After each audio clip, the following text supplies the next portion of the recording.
eyes to see them, I go see, and who appears them, I go hear. When Rastafari calling, the reception of it clear. Hungry for naked, be clothed, many infants to be cured. Sick be nourished, protected, that's the duty that we share. When you take up Rastafari, do not take it for no joke. It's more than just the locks up on your head and what you smoke. The words them that you spoke, energies you evoke. There must be a reflection of the king. I emerge from the shadows with my big spliff aglow. Kabaka sent to call me, said the war it ready now. Raga send me on the road with the magazine them load. Lyrically rapid fire when they attack in the crowd. Anytime we come around, no power and the sound. Surrender to the struggle is a thing we'll never do. The example has been shown, some believe and others know. Rastafari make the call, my brothers and my sisters move. Better let them throw. On the front line.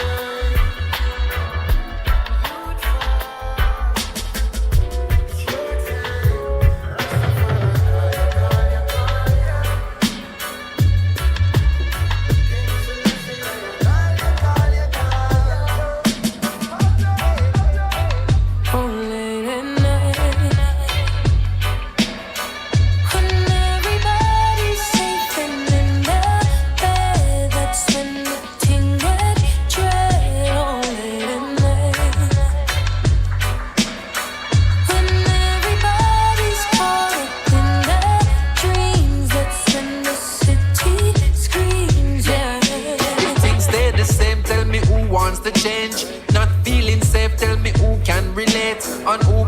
weight. Some things not adding up. Who calculate when they shoot out for days? When the streets hot, 3 glocks, beat shot, 6 pants, kick back, knee knock, fall flat, 3 chop, crime scene, see cops, see stock. Who see? Not me, wheel back. No, it's always the ones who don't act, see my maze. Won't see the difference till things complicate. Well, every time you feel as if we have a chance, man, them run.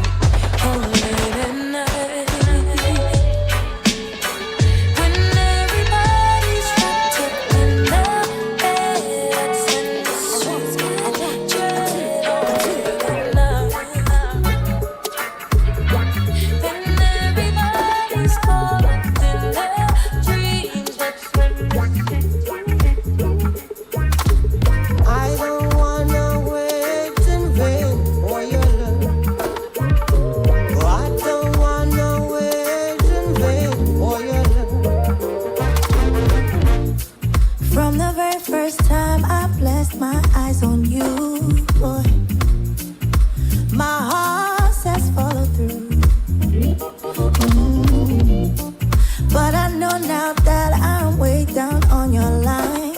Oh, but the waiting feel is fine.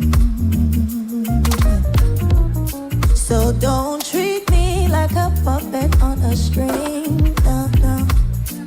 'Cause I know how to do my thing.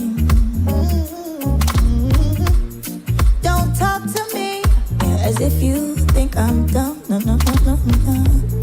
I wanna know when you're gonna come. Oh, I don't wanna wait in vain for your love. I don't wanna wait in vain for your love. Baby, baby, I don't wanna wait in vain for your love. All the things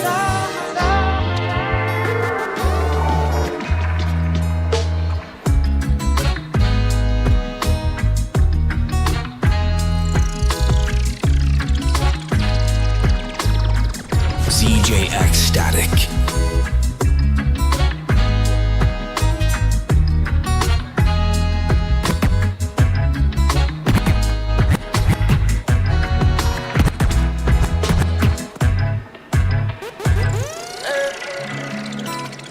I've been praying for the rain,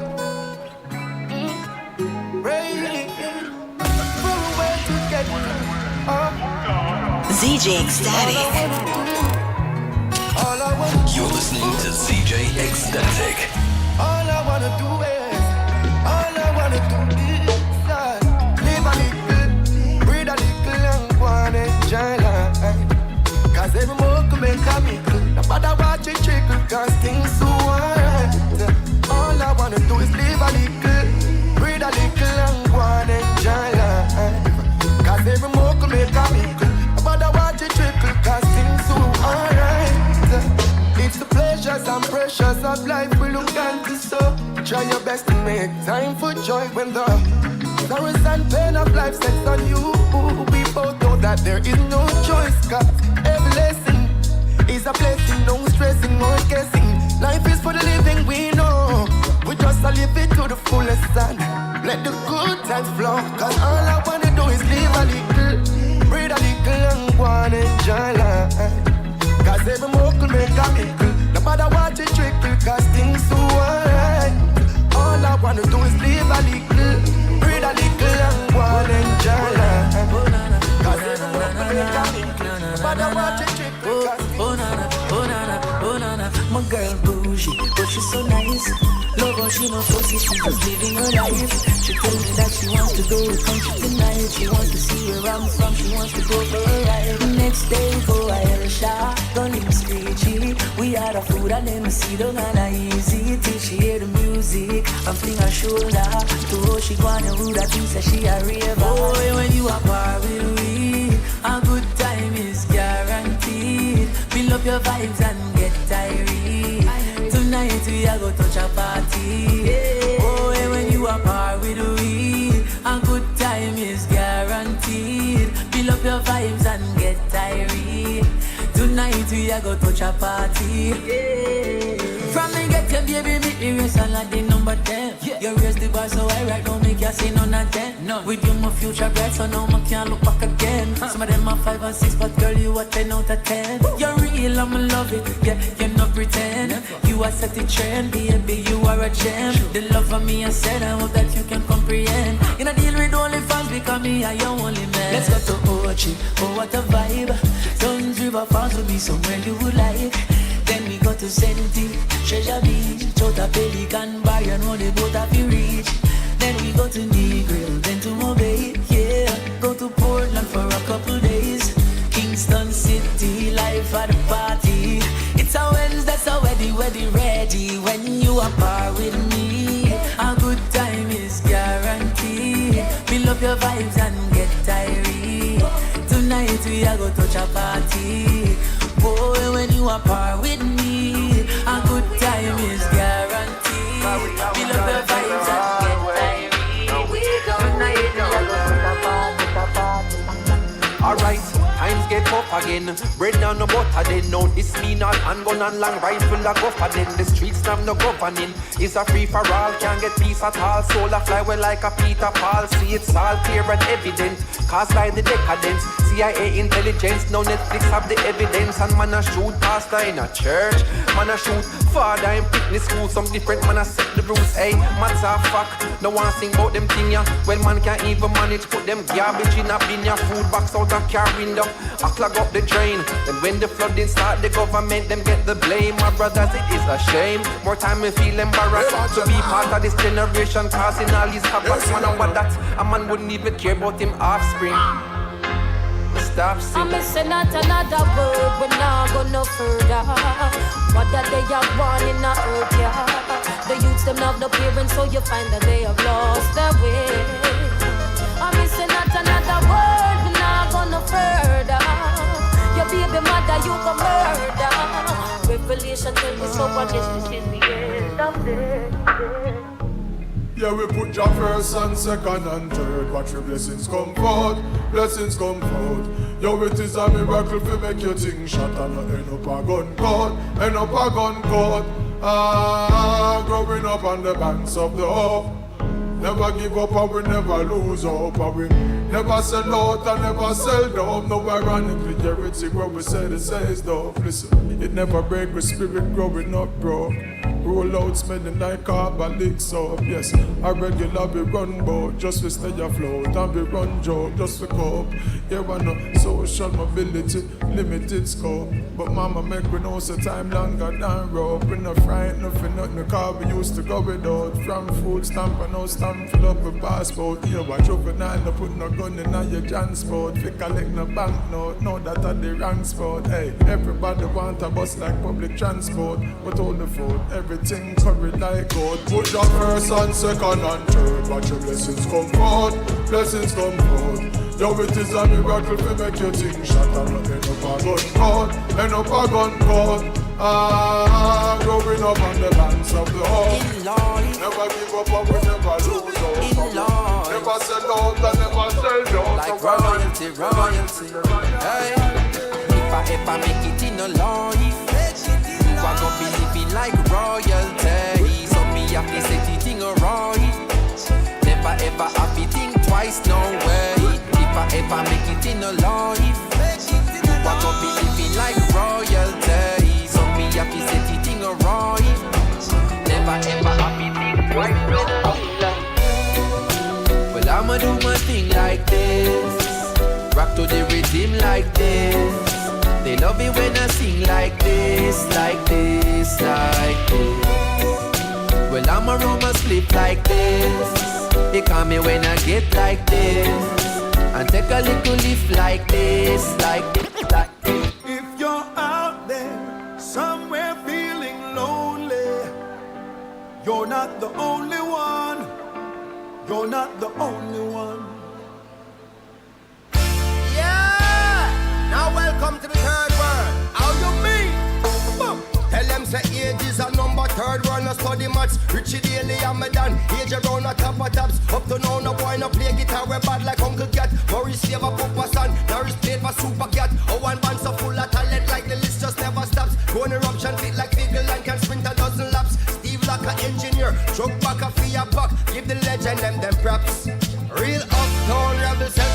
on the map. More money, more problems. Not to say I woulda swap, but it's slowly at the top. Some will say them are your friend, but are you alone a spend? Yes, still every man a shop. Want the newest things for cop. Man a go on all a rems, cause you don't know the straps. Things sticky like sour sap. And one shepherd to a flock. See them hustle on the corner while they try to be a man, but it gets lonely on the block. And it's rough in the trap. And everybody need a hand to lift them up when them a drop. If you're out there, somewhere feeling lonely, you're not the only one. You're not the only one. If you're out there, somewhere feeling lonely, you're not the only one. You're not the only one. So come on inside and tell me how you're feeling. Tell me all about the burdens that you bear. They say good conversations can be healing. You're not alone, 'cause I'm still all in.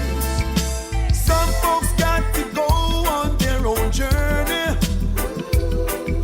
But if you ever wanna turn back 'cause you're scared, sometimes even highways can be lonely. You're not alone, 'cause I'm still right here. So if you're out there, somewhere feeling lonely, you're not the only one. You're not the only one.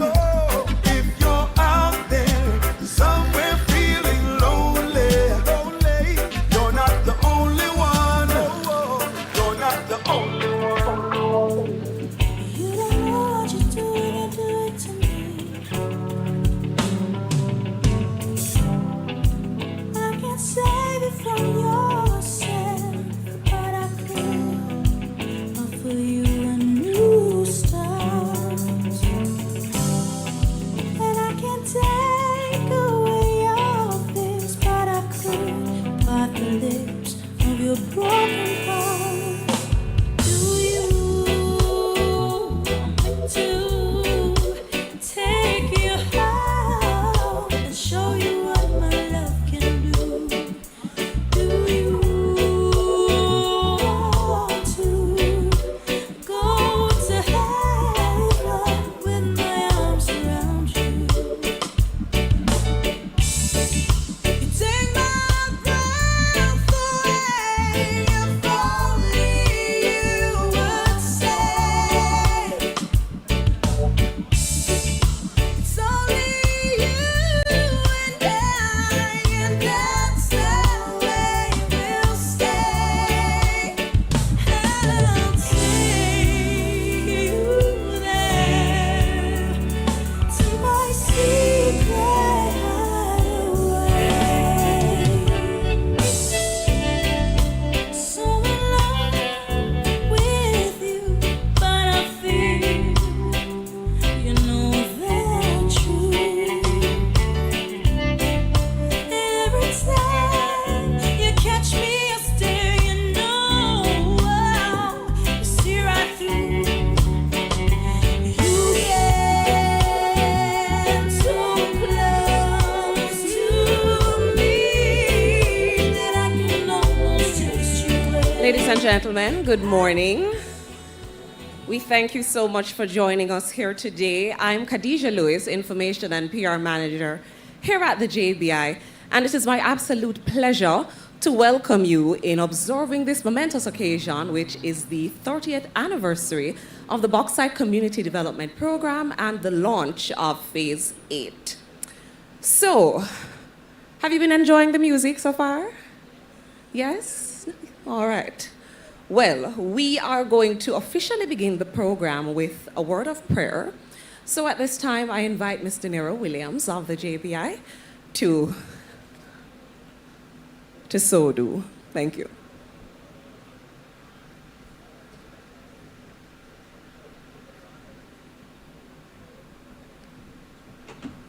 Good morning. Let us pray. Living Father God, we thank you. Thank you for sending Jesus Christ, your Son.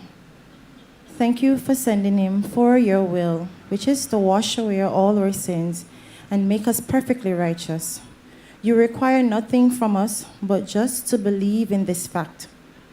As JBI BCDP launches their Phase 8 and celebrate 30 years of transforming bauxite communities, we thank you for today, and we ask for your grace and mercy. Through your Son, Jesus Christ's name, we pray. Amen.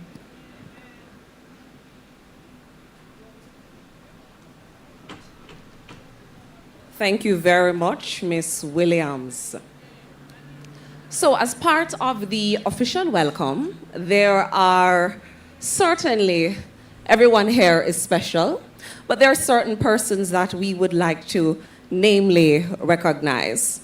So these are our leaders from the varying bauxite and mining companies, our officials from the Ministry of Agriculture, Fisheries and Mining, our General Manager, Mr. Andre Lindsay, representatives of partner agencies, the JBI staff, members of our community councils, members of the media, both here in person and also streaming us on the Public Broadcasting Commission of Jamaica.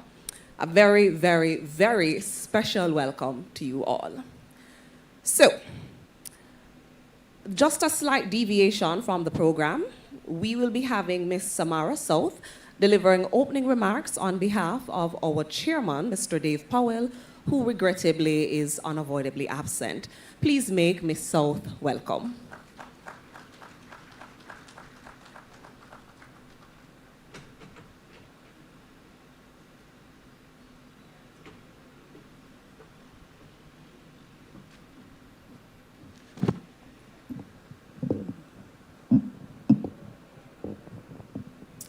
Good morning. So as Khadijah said, I am not the chairman. My name is Samara. I'm a member of the JBI board. So I'm going to do my best to deliver the chairman's remarks. I am happy and proud to be here sharing in the launch of Phase 8 of the Bauxite Community Development Program, especially as we celebrate 30 years of continuous and purposeful investment in Jamaica's bauxite communities. We have traveled a considerable distance since the official launch of Phase 26. We find ourselves on the threshold of a new chapter, resolute in our commitment to the enduring mandate that has guided this program since its inception. That is, life after bauxite. 30 years ago, the government of Jamaica took a visionary and principled decision that the wealth derived from our bauxite and aluminum industry must not exist in isolation from communities, but must sustain and in many aspects the communities. From that conviction, the Bauxite Development Program was established and entrusted to the stewardship of the Jamaica Bauxite Institute. Since that time, the program has supported hundreds of projects across Manchester, St. Anne, St. Catherine, St. Elizabeth, and Clarendon. It has strengthened agricultural productivity, rehabilitated roads, upgraded health facilities, improved educational infrastructure, awarded scholarships, supported enterprise development, and reinforced the institutional capacity of our community councils. It has also empowered members of parliament to respond directly and responsibly to the needs articulated by their constituents. Through every phase across administration and circumstance, one principle has remained constant: life after bauxite. This is not just a slogan, it is a sober recognition of reality. Mining by its nature is finite. Projections of diminishing reserves and the gradual contraction of the industry reminds us that our obligation extends beyond the immediate horizon of extraction. We are called not merely to manage the present, but prepare for the future, to ensure that our communities are not left vulnerable when mining declines, but instead are positioned to thrive in a diversified and resilient post-mining economy. Phase 8 represents a forward-thinking step in that direction. With an allocation of 400 million Jamaican dollars, this phase builds on the solid foundation of the past while extending our reach into new and necessary frontiers.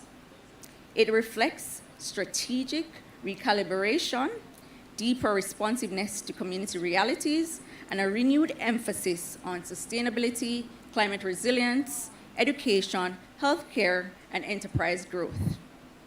Yet, as a member of the board, I must underscore an essential truth. Programs of this magnitude do not succeed with financial allocations alone. They endure and flourish because of the people, some of who are represented here today. They succeed because community council members give selflessly of their time and energy in service of their neighbors. They succeed because farmers are willing to embrace innovation and adopt new technologies. They succeed because principals, teachers welcome modernization and champion educational advancement. They succeed because public servants remain steadfast in their commitment to accountability, transparency, and disciplined governance. And they succeed because residents continue to engage with hope, with expectation, and with a belief that progress is both possible and deserved. A program of this scale demands more than goodwill. It requires structure, oversight, and principled guidance.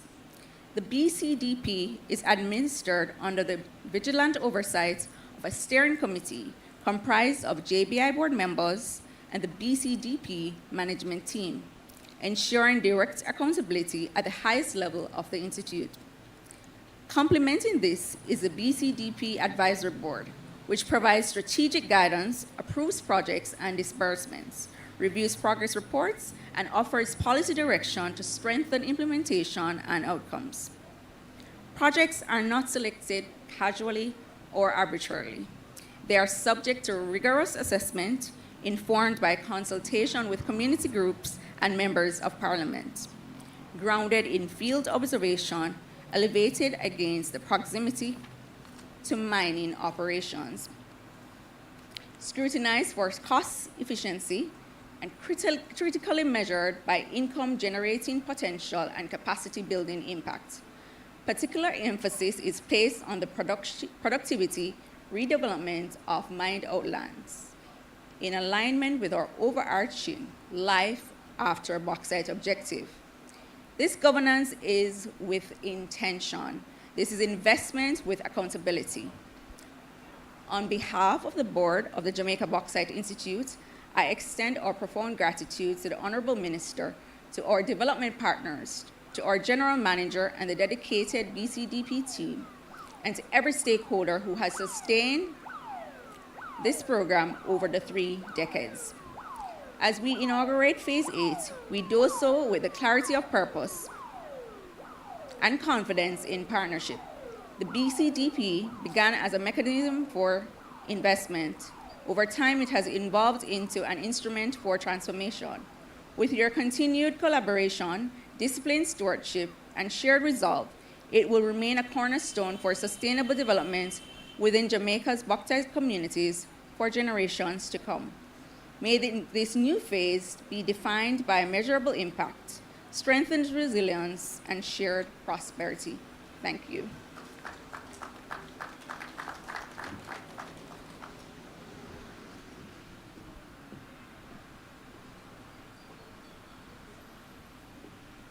A round of applause for Miss South. Thank you very much. 30 years, eh? What an achievement. In these 30 years, close to $1 billion has been invested across the 5 bauxite parishes. These are Manchester, St. Catherine, St. Elizabeth, and Clarendon. Now, for scale, that means nearly 100 communities have been directly or indirectly impacted just in the last phase alone. This is not just expenditure. These are real people, and it is empowerment. Empowerment through the bauxite industry. Now, to walk us through the remarkable journey, I would like to invite Mrs. Amanda Thelwell, BCDP Project Coordinator, to share the historical perspective of the BCDP. So, from where we begun to where we are and where we're going. Please make her welcome.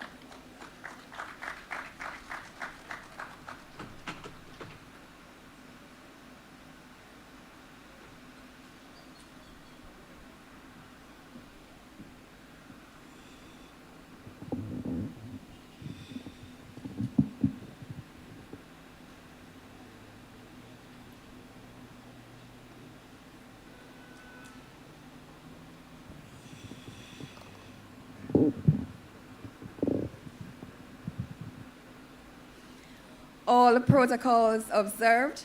Good morning, everyone.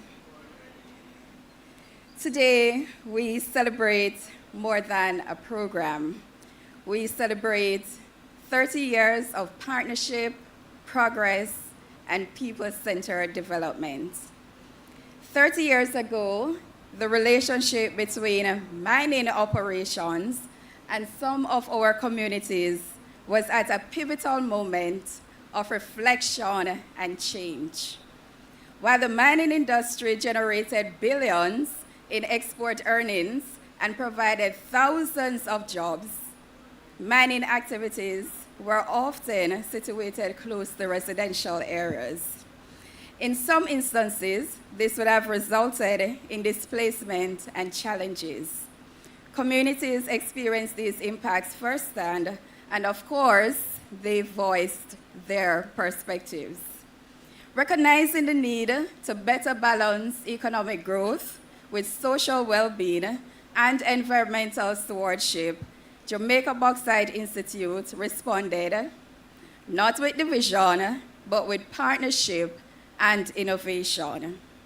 We advocated for the establishment of a special funding program dedicated to supporting sustainable development and improving the quality of life in affected communities. Out of this advocacy, the Bauxite Community Development Program was established by a cabinet decision in 1996 with a clear mandate to reinvest bauxite earnings into impacted communities, to create sustainable income and employment opportunities, to improve rural, social, and physical infrastructure, and to build economic opportunity and resilience to ensure that there is truly life after bauxite. So this was not charity. It was not simply corporate social responsibility. It was reinvestment. With this background, we knew that the BCDP would need to embrace a trilateral partnership model, one where we had community, we had industry, and government who were not only seated at the same table, but had equal opportunity to voice their concerns and make recommendations. This led to the development of the joint bauxite community councils, which were formed at the community level to highlight issues affecting communities and the relationship between the mining communities and the residents. Now, these joint bauxite communities have grown significantly, and today we have 15 across the parishes that we serve. So, instead of decisions being imposed, development became bottom-up. Instead of confrontation, we encourage structured dialogue. For 30 years, this model of deliberate community involvement, stakeholder engagement, and strong leadership has reduced community disputes and strengthened trust across stakeholders. For this achievement, I would really like us to recognize and thank our Honorable Minister, our 15 community councils that are represented today, our past chairman for the BCDP Advisory Board, our current chairman, our directors, and the BCDP team. Now, the program is facilitated under two main components. Component one provides direct support for community development through the joint bauxite community councils, which I would have mentioned just now, registered community-based organizations, or projects that are developed internally by the BCDP team. Under Facility 2, members of Parliament are allocated either $3 million to support the development of their constituencies, or $5 million. Currently, we have 14 MPs receiving $5 million based on their constituencies' proximity to the active bauxite operations, while 2 receive $3 million based on the fact that their constituencies are primarily affected by rail operations.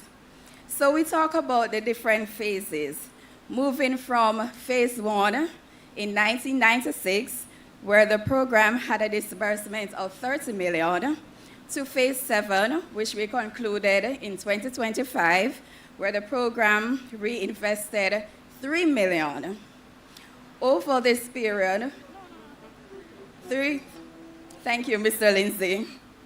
Over the period, we would have invested over 1 billion into 5 major bauxite producing parishes, and you can see them projected on the screen. But the question is not so much how much was spent, but rather what it is that changed. For the program, education became a cornerstone of transformation. For 30 years, BCDP has upgraded or repaired more than 50 schools. We have rehabilitated roof and sanitary facilities at schools.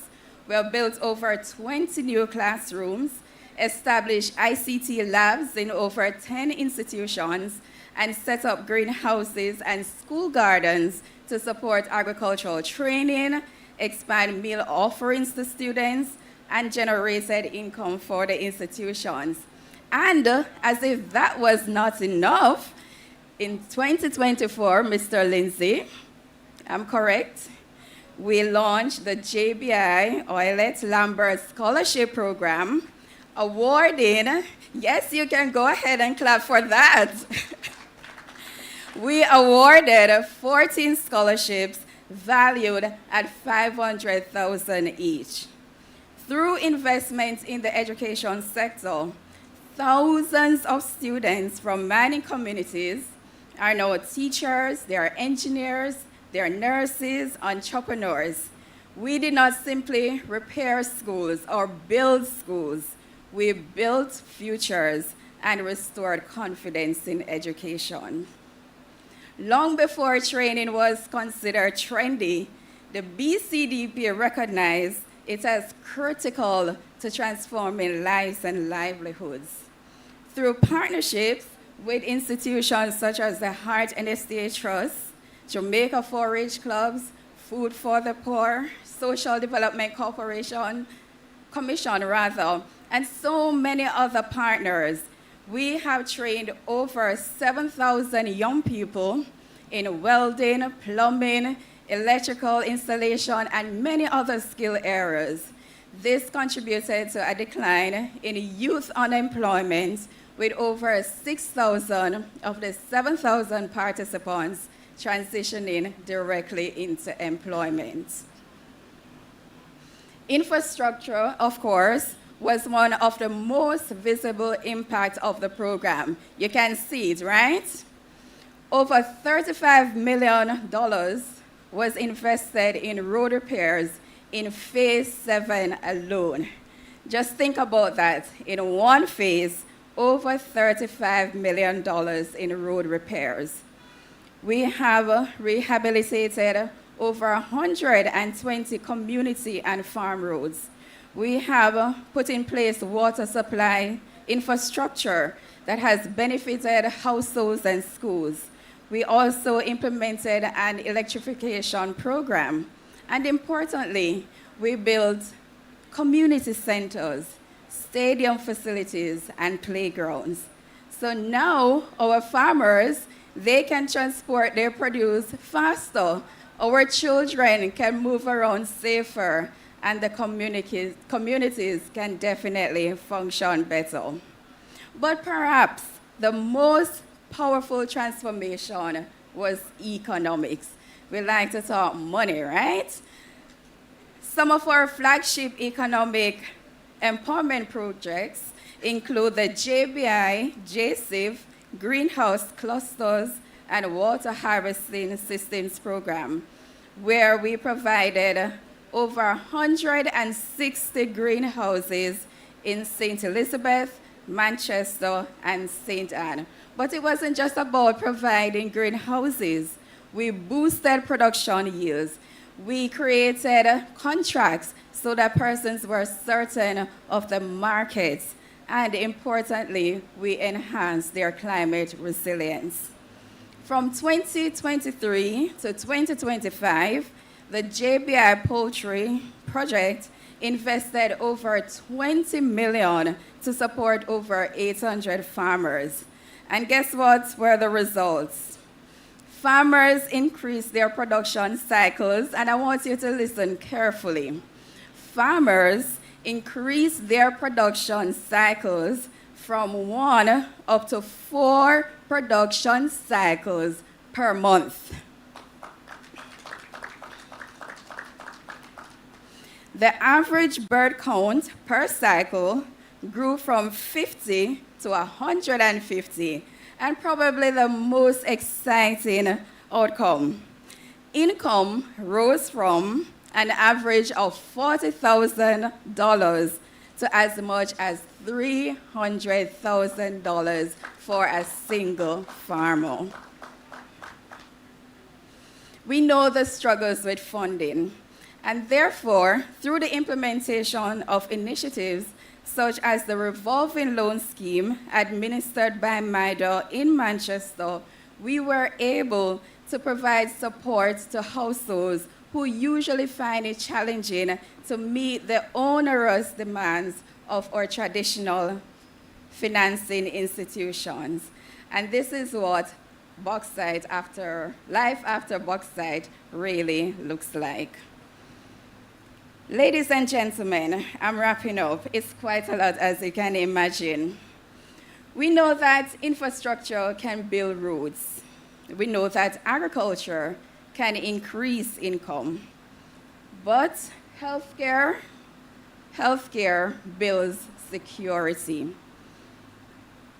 This is what BCDP's investments, or why our investments in healthcare and support for social services have been among the most impactful projects that we have implemented.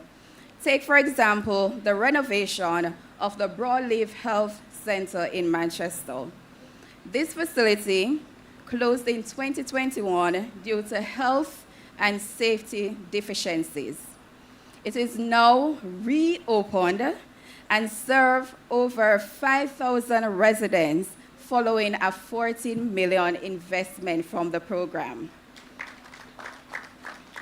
And just to give you a bit of context, before the renovation, pregnant women and mothers with young children had to travel approximately 57 kilometers, and you can do the calculation in terms of the minutes and the hours.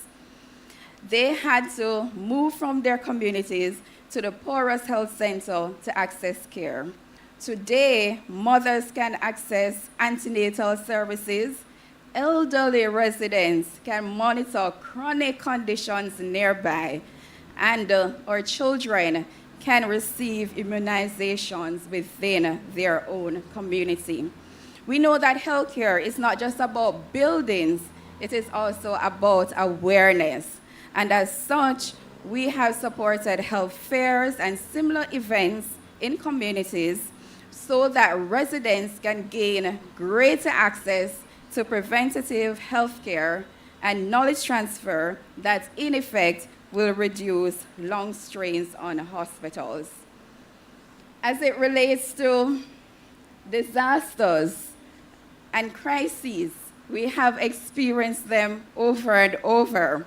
And the BCDP has stood strong in times of crises.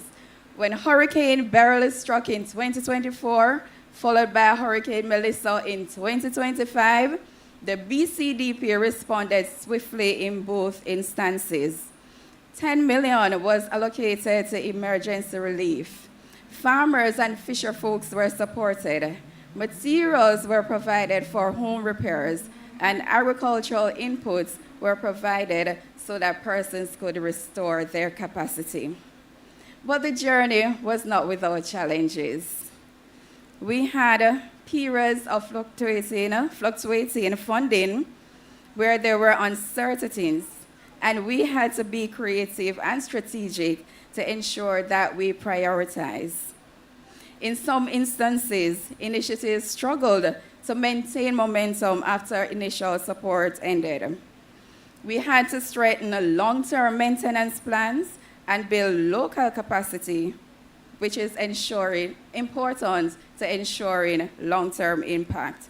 And of course, gaining the trust and the consistent participation from community members was not always immediate.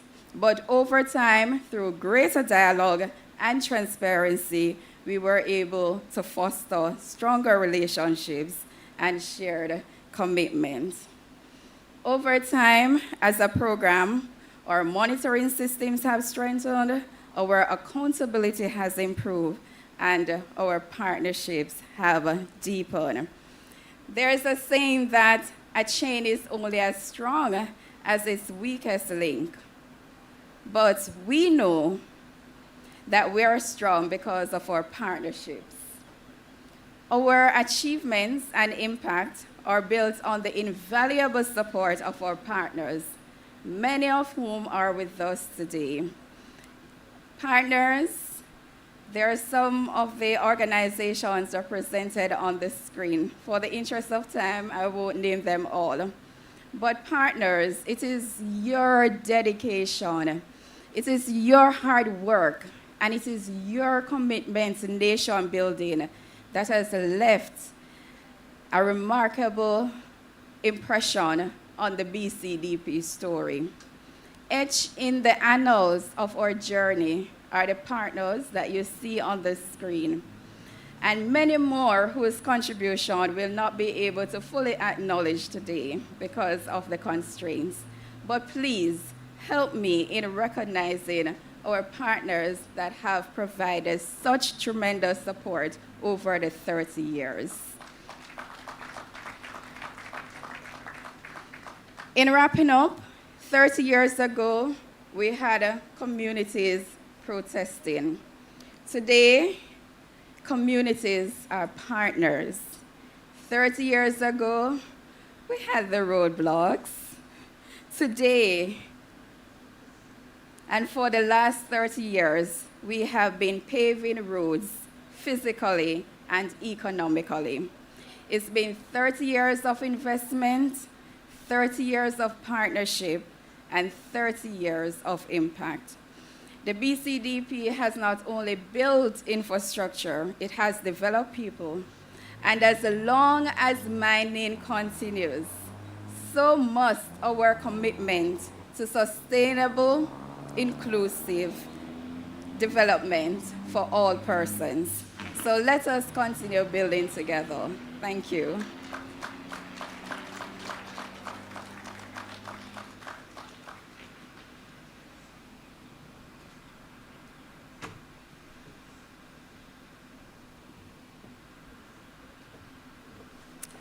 Thank you, Amanda, for reminding us as to why this program is so incredibly important and impactful. You feel like you want to hear more, right? Yeah? Who doesn't want to hear good news? So, if you're interested, please feel free to log on to the JBI website. That is www.jbi.org.jm, where you can read some more about the BCDP's incredible achievements. Now, our investment is not only in infrastructure. She would have spoken about people. And on the note of people, we look at talent, culture, and also the opportunity to showcase it. So, please welcome the talented students of Charlemont High School who will be blessing us with the day's first moment of entertainment.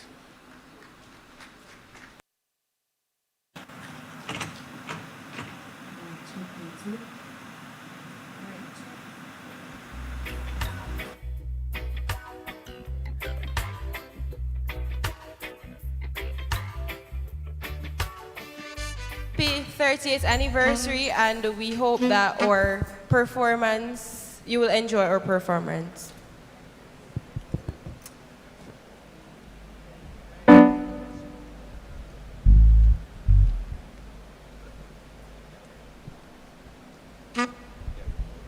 Oh,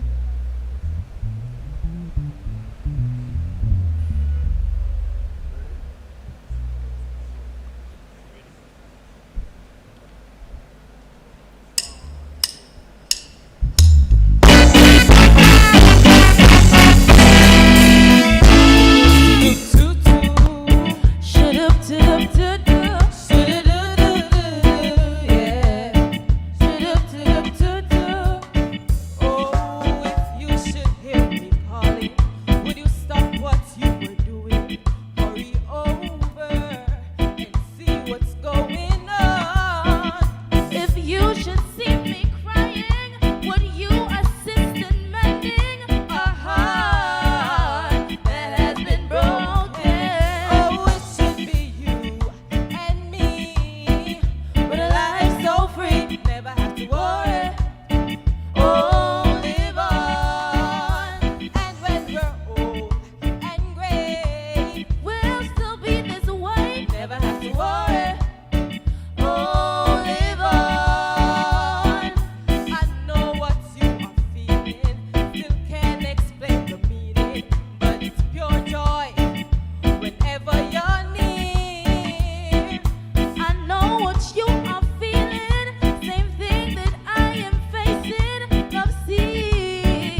Please keep the applause coming for Charlemont High School. They are a prime example of why we continue to invest in our youth.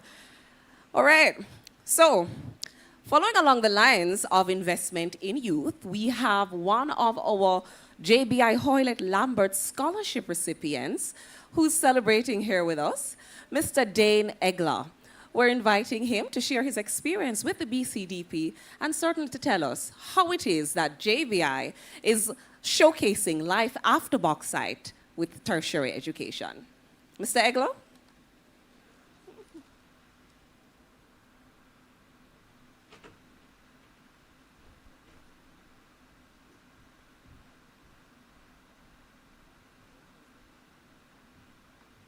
Good morning, everyone.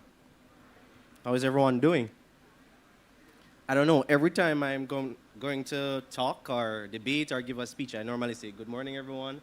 How you're doing? I don't know if it kind of gives me a connect with the audience, and then everything seems to flow a bit better. So it's a pleasure being here this morning. And this morning I'm here to give my testimonial. If determination could pay tuition, I would have graduated already. Unfortunately, UE does not accept leadership experience as legal tender. This is where the JBI Hoylett Lambert Scholarship stepped in and made a meaningful difference. As an environmental biology major with a minor in public policy and management, my days are filled with microscopes, lizards, frogs, lab reports, field work, committee meetings from extracurricular activities that I'm involved in, and they somehow always seem to overlap. My schedule is consistently full. However, as you all know, my student account very much empty. I owed outstanding tuition and hall fees and often rely on multiple payment plans to meet my financial obligations. The JBI Hoylett Lambert Scholarship significantly reduced the financial pressures associated with my tuition, my textbooks, and that allowed me to focus more intentionally on my academic and my professional pursuits. With this support, I have been able to engage in opportunities that have strengthened my leadership skills, my research skills, including my research with organizations like the Global Center for Climate Mobility and the Harvard Museum of Comparative Zoology. Rather than being constrained by my financial limitations, I have pursued meaningful experiences with my long-term goal of advancing sustainable development and effective public policy. Beyond financial assistance, the JBI also champions community service. And this is where I got the opportunity to do some work with eBiome. Now, eBiome is a scientific research and development consultancy, and they focus on things like research, innovation, product development. Very good. And I got the opportunity to work with Lenika Roden. She's now one of the coordinators for the High Seas Alliance, the Caribbean chapter of the High Seas Alliance. And I got to work with her as one of the facilitators for their education program. And I got to facilitate a lot of sessions that were surrounding educational research themes. Previously, I was a marine biology major, so when I just got the scholarship, I was a marine biology major, and I made a switch to environmental biology, which comprises both the marine and the terrestrial environment. So at that time, when I was pursuing marine biology, I was looking at themes like marine bioprospecting, climate change adaptability, and this is where we focused on things like mangroves and how our marine ecosystems were vital in the fight against things like climate change, which is something that we all know about, seeing the recent passage of the hurricane sometime last year. So it was a great opportunity to work with eBiome, and it afforded me those experiences that I think are going to help to further pave the path that I want to go on in terms of being a Caribbean science policy expert. I think Caribbean needs more science policy experts. They have a lot of persons who are scientists, They are interested in the policy process, but do they have experts to craft and develop policies that are really science-oriented and focused on achieving certain sustainable goals? And so that is my passion, and the JBI is helping me to achieve that. And I must also talk about our little field trip that we were afforded. We went to St. Anne, to one of the mining sites in St. Anne, and that was also an interesting experience because I'm an aspiring environmentalist. I said that when I was giving the speech last year when I was at the scholarship ceremony. And one of the things that persons always focus on is the extractive qualities. I remember saying those exact words. And I'm glad that the JBI is somehow trying to not only focus on extracting, but into some sense rehabilitate the environment. And I remembered I was on this research with some persons from Harvard University. We were researching anoles. Yeah, I'm ranting off into biology now. Please bear with me. And we were researching anoles, and we were researching anole garmani, anolis grahami. Those are the different species of lizards that we see every day. Now, every organism has a niche, and lizards are ecologically important. You know, they can serve as keystone species because they help to control insect populations. We have a lot of problems with mosquitoes, with flies, and so lizards play a vital role in that. And we were researching lizards. And at one of the sites, I found a lizard. And I was so happy because I was saying a keystone species here, or an organism that can play the role of a keystone species. That means this rehabilitation objective is being achieved because we're seeing the fauna and the flora come back. And I was so happy, and I said, all right, mission accomplished. I have now enjoyed this field trip 100%. And so I would like to say on behalf of myself and all the scholars who received scholarships last year from the Jamaica Bauxite Institute, a big thank you, a huge thank you. It has done great things for me, and I'm sure it has done great things for them.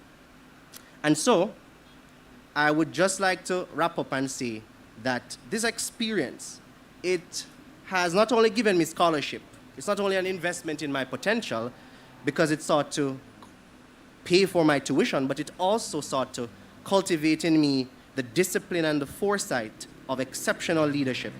And that has provided reassurance, motivation, and freedom to excel without distraction. And for that, I am deeply grateful for the confidence placed in me by the JBI, and I remain committed to upholding the values of leadership, service, academic excellence, all qualities that this scholarship embodies. So I want everyone to just give the JBI a round of applause, and thank you guys for having me.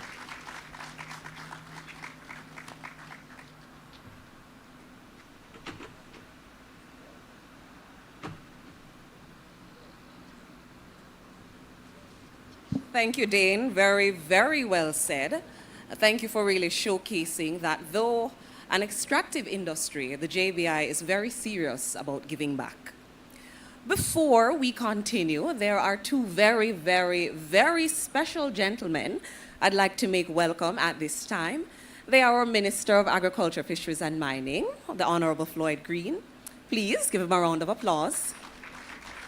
And also our State Minister, the Honorable Franklin Witter. Thank you so much, gentlemen, for joining us. We welcome you. At this time, please turn your attention to the screen for a short video presentation highlighting the impact that the BCDP has had over the years. For 30 years, across the hills, valleys, and communities of Jamaica's bauxite belt, a quiet transformation has been unfolding. This is the story of the Bauxite Community Development Program, a program built on a powerful promise, people and partnership over profit. For decades, Jamaica's bauxite and alumina industry has played a defining role in the country's economic development, contributing to national growth, employment, and global recognition. From its early days, the program sought to empower residents in bauxite communities by strengthening the foundations of sustainable development. Established in 1996, the program is guided by a visionary principle, life after bauxite. That is, the benefits of mining must extend far beyond the life of the mines. Over the past 3 decades, the program has invested in the very heart of community life, agriculture, education, infrastructure, and enterprise development. Through greenhouse clusters and agricultural support initiatives, farmers have expanded their production, increased their livelihoods, and strengthened food security within their communities. Educational institutes have received vital upgrades, ensuring that children and young people have access to improved learning environments and greater opportunities for success. I'd like to say thank you to the Bauxite Institute for making this development a process. Thank you. Community centers and social spaces have been revitalized, creating environments where residents can gather, learn, collaborate, and celebrate their shared progress. Each project represents more than infrastructure or resources. Each project represents opportunity. Opportunity for families to thrive. Opportunity for young people to dream. I am here today at Denby assisting JBI. I was on internship in their plant nursery and it was a fun experience. And opportunities for communities to chart their own path toward long-term sustainability. At the heart of the program are the voices and experiences of the people themselves. We're glad for the help and we know it will help us. Our children will benefit from it. We're raising chicken. I'm raising chicken over more than 10 years now. So I want to say a big thank you to JBI, the Jamaica Bauxite Institute. Yeah man, one behalf of the farmers them here in Southwest St. Elizabeth want a big thank you. This is a good little start to the farmers. At least we can make a little start. Let's up our slim to everybody.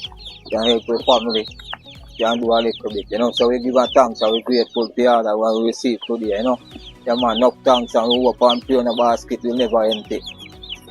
Even in moments of adversity, the BCDP has stood tall, supporting recovery and rebuilding the lives of residents. When I got the call to come for this chicken, I feel elated because during the hurricane disasters and things were so bad. And this chicken will put me back on my feet and let me could do something to feed my family and my children. And I appreciate it a lot. And I went to the meeting and I learned a lot about chicken, wherein how to feed the chicken and grow the chicken. And thanks for JBI. As it relates to projects and just our rollout, the agricultural projects for me have been the most fulfilling mandate from the BCDP, simply because of its ability to, one, tap into sustainable development, using renewable technologies as well in its implementation, and two, the multiplier effect that it brings to communities. So we have a farmer who is able then to have his own farm based on the input that we would have given him from the BCDP. You know, it's a good project. Yeah, I kind of love Wagwan still. We have lovely fruits and JBI giving us lovely fruit to go and plant. I feel about the mining is very okay. I'm proud of it. Because they feel about the land and we have the land working now. So we get a piece of the land to lease and sale working on it now doing the farming. Greenhouses have been restored, agricultural production revived, and communities strengthened once again. Because true development is not only about building, it's about standing together even in times of challenge. The success of the program is not only a testament of corporate social responsibility, but that of the power of partnership. Government agencies, community councils, farmers, educators, local leaders, and dedicated public servants have worked together tirelessly in the pursuit of one shared vision. Over the years, we have benefited from social intervention programs, economic programs like we have pig rearing project that they started us with. We could filter it off, giving to community members to, start if they want to start a pig rearing business like that. Our commitment remains unwavering. 30 years of impact, hundreds of projects delivered, thousands of lives positively transformed. Together, we continue the journey. The Bauxite Community Development Program, building communities, sustaining futures, and advancing the promise of life after bauxite.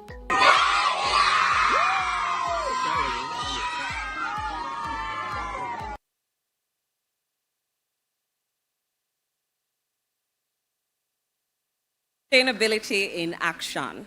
So we've been talking about it, but seeing it for yourself, I'm sure there's certainly a renewed level of appreciation. Moving along in the program, we are going to pause for an important moment of additional celebration.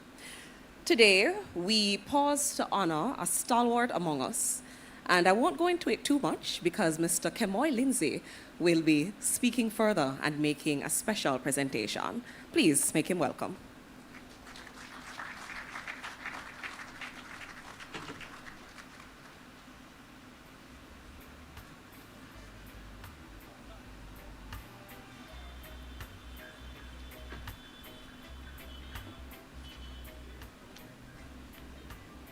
Good morning, Minister of Agriculture, Fisheries and Mining.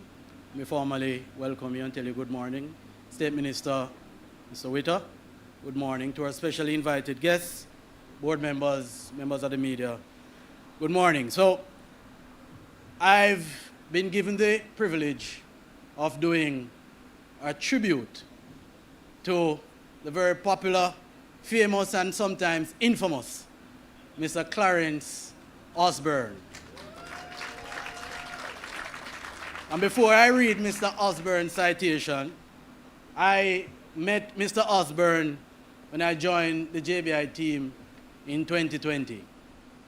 The relationship did not start off as lovely as it is now, Mr. Osborne. Mr. Osborne, as you know, if you know him, is a very vocal man.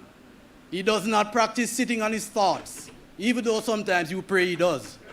He doesn't. But that is the character of the man. And when he speaks, most times it is something that you need to stop, take stock of, and listen. Yeah? So, Mr. Osborne has served us ably, competently, and with so much passion for the last 28 years. It would be remiss of us, Mr. Osborne. You know, Minister, he tried to tell us goodbye in a WhatsApp message. I say, Mr. Osborne, are you crazy? 28 years is more than a measure of time. It is a measure of consistency, resilience, and purpose. It represents nearly 3 decades of steadfast commitment to community advocacy and development, more than 10,000 days of meetings and field visits. It is 10,000 opportunities of careful deliberation, problem solving, and partnership building to make a difference in the lives of bauxite-bearing communities. Mr. Osborne has embraced each one with quiet professionalism and unwavering integrity. Through his work under the Bauxite Community Development Program, he has helped to ensure that development in Jamaica's mining regions translate into tangible social and economic benefits, improved infrastructure, strengthen local institutions, enhance services, and sustainable investments. He understands that true community development is not simply about structures and budgets. It is about the core fabric of our society, the people, and garnering their trust whilst molding their long-term transformation. Among his most far-reaching contributions was his close collaboration with the Jamaica Social Investment Fund in developing the Rural Economic Development Initiative project proposal, which subsequently received the endorsement of the World Bank. That foundational work gave rise to the READY 1 and 2 as we know it in terms of the greenhouse water harvesting project, notably now internationally recognized as a best practice model for replication in climate resilient rural development programs. Yes, man, give him a round of applause. We also recognize his instrumental role in conceptualizing what has evolved into Jamaica's modern farmers market model. Earlier in his career at ICA, the Inter-American Institute of Cooperation and Agriculture, I hope that I see the representative here, what began on the grounds of the Hart NSTA Trust in Port Moore in 1991 has grown into a sustainable marketing platform that continues to benefit countless farmers across the island, strengthening local food system linkages and expanding market access for small producers. His leadership has also been pivotal in bridging long-standing gaps between bauxite mining communities, government agencies, and the communities they serve. Through dialogue, transparency, and mutual respect, He has helped to reduce hostility and foster more cooperative, solutions-oriented relationships, methodically reinforcing the principle that development must be participatory, non-partisan, and inclusive. Perhaps his largest accolade has been in the training and capacity-building components of the program. Mr. Osborne has consistently championed a shift in mindset away from dependency on short-term handouts and toward the enduring value of skills development, people empowerment, and self-reliance. He has believed deeply that sustainable progress is built not on temporary relief, but on strengthened human capacity. To serve for 28 years requires more than competence. It requires character, it requires patience, transitional humility, and a genuine belief in people and progress. Mr. Clarence Osborne, your legacy with the Jamaica Bauxite Institute is one of dedication, bridge building, innovation, and measurable impact. You have contributed not only years, but value, not only time, but generational transformation. 28 years of service is not merely a milestone, Mr. Osborne. It is a legacy, and today we proudly celebrate yours. On behalf of the communities that you have humbly served, the colleagues who have worked alongside you, and the many beneficiaries whose lives have been transformed and strengthened through your efforts, we extend our deepest gratitude. Given the years of service, Mr. Osborne, I'm going to ask for you to please join me on stage to collect a token, a mere token of appreciation and gratitude.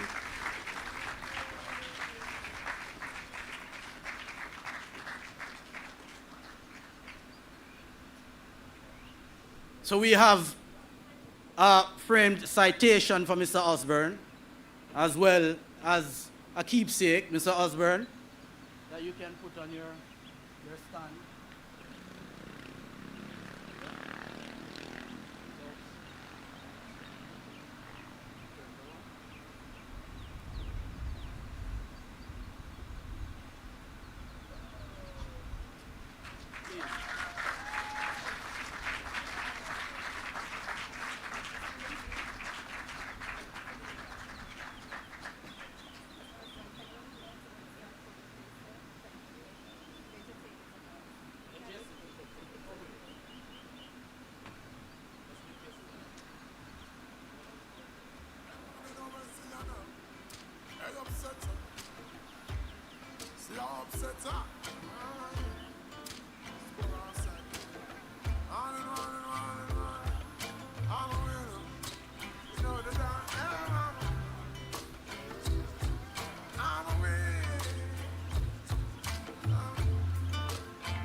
Learn from the else. Turn them in a medal in a trophy and bells.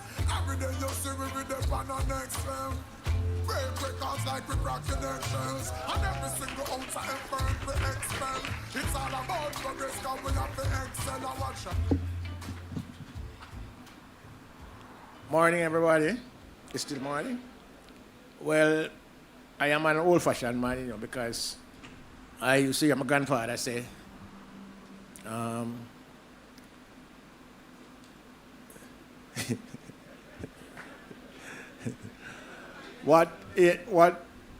what man on earth has done good, angels in heaven cannot do better. I don't know if it's a Bible verse or whatever it is, but I used to hear my grandfather say that.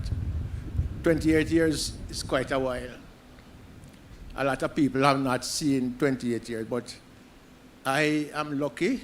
I have worked with many organizations. This job here is my 13th job. I must say I enjoyed this one the most. That's why I've stayed.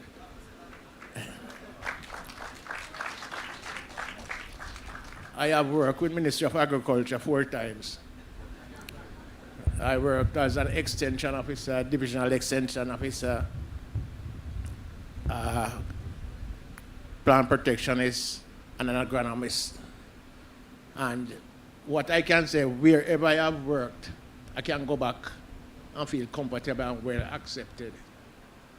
First, I'd like to thank my colleagues who work with me to make this 28 years enjoyable. I must recognize Mrs. Dr. Gordon. She was my boss, but before her we had several other bosses, but she spent most of the time with me. And we have developed a number of programs. And she gave me a sort of free hand. I could use my initiatives. So I must thank you, Diane. Wesley, I must say Wesley was always there with me, but sometimes I wonder if Wesley's wife hates me. Because when we coming out at nights, and the wife would call him, "Wes, what you doing?" "Why, Mr. Osborne have me out here tonight, you know." And whenever I see her, she always smiles with me, very beautiful lady, a nice lady, but I wonder if there's something behind her that she's thinking that I kept her husband away from her, and she's a young, beautiful lady, and you know. But I must also thank the community council members, because when I joined the Bauxite Institute, the bauxite industry was one of the most volatile industries. Every day we had war. Many days myself and Diane and Wesley were chased out of meetings, and we had to stick to it. I guess the stick-to-itness was what endeared the people to us, because Jamaica was one of the most terrible organizations. That's why we never had any logo on our vehicles, because we were afraid to go there and they see us. But after a year, everything started gelling, and we had our first church service. And I remember the community director at Jamaica said, "It is something substantial to see we are moving from hostility to where we are now in a church setting." And I must say that was very endearing to us.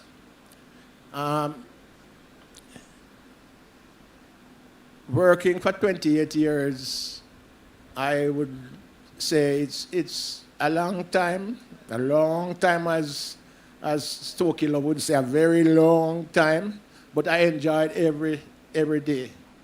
And we had good partners. Joseph, I must say, Joseph was one of our best partners, Forage Club, and all those organizations. ICA, I can always think of you guys.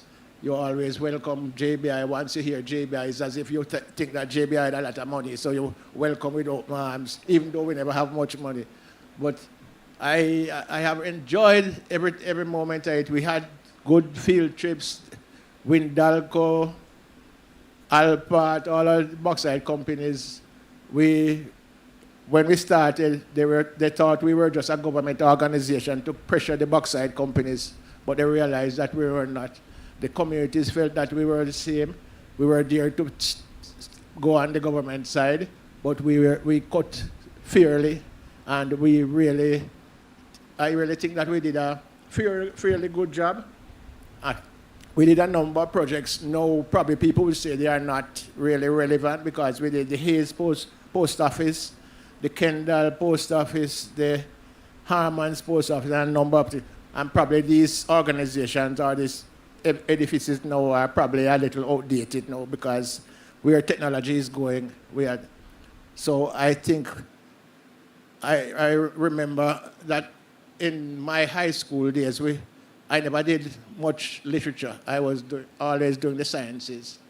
And I did up to third form in literature. And I remember one verse from Shakespeare, As You Like It, which said all the world's a stage, all the men and women are really players. They have their entrances and their exit. I think now I have taken my entrance, my exit, and it's now for renewal. And in management, which I did a MBA some years ago, and one of the tenets of management is renewal. Everybody needs some amount of every organization needs some amount of renewal. I think I've done my part, so the younger ones can come in and do the necessary change. So I thank you all for endearing to me, giving me the opportunity to do a fairly good work. I hope my wife would have been here with me, but she's not too well today. So, but if she was here and heard some of the accolades that was bestowed on me, probably should. I really do that. I can't believe it. But I hope that Mr. Lindsay will give me the video that I can show her, say I am not that bad person. So, thank you all again. I wish BCDP another 28 or even 208 years. Thank you all. Have a wonderful time.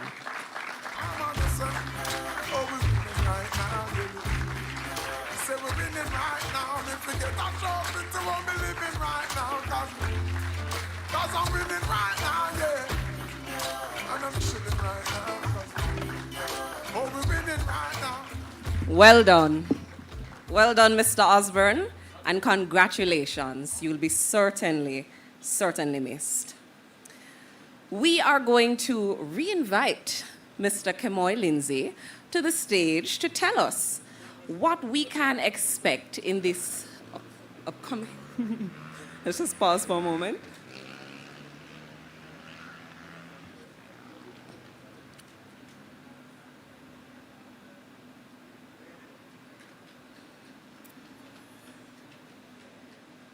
A sweet moment, eh? It's a privilege to be going in style after 28 years.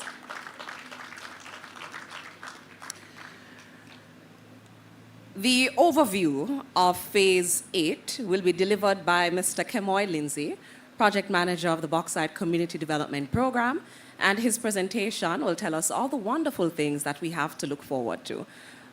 Mr. Lindsay, please make your way.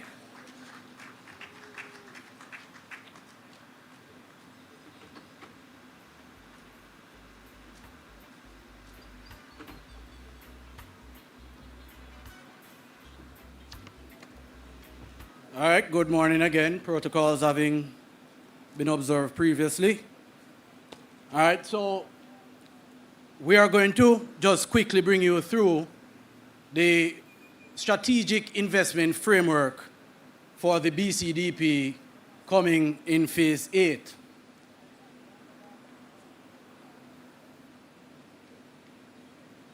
So the BCDP, as was communicated earlier, was recapitalized for Phase 8 to the tune of $400 million.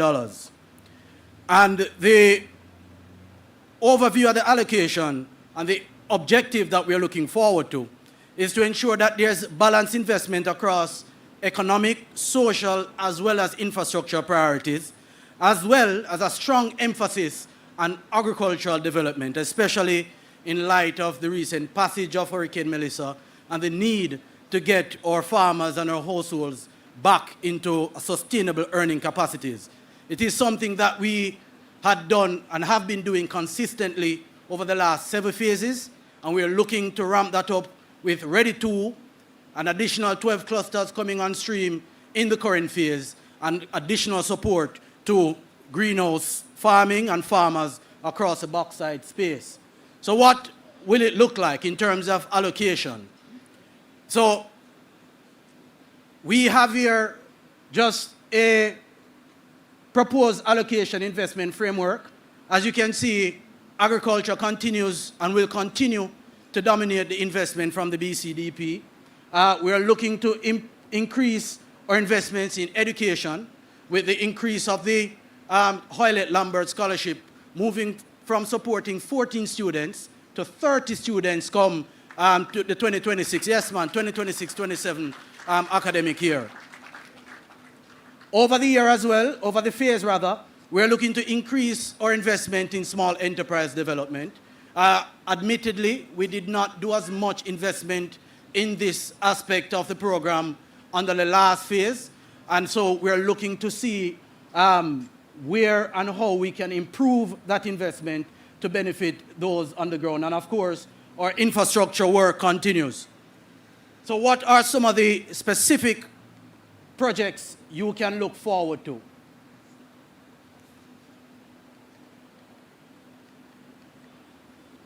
So I already mentioned the greenhouse water harvesting project. A shout out to JSIF. I'm hoping that a representative of JSIF is here. I saw Mr. Sweeney earlier. But they are our primary partners in the delivery of this project.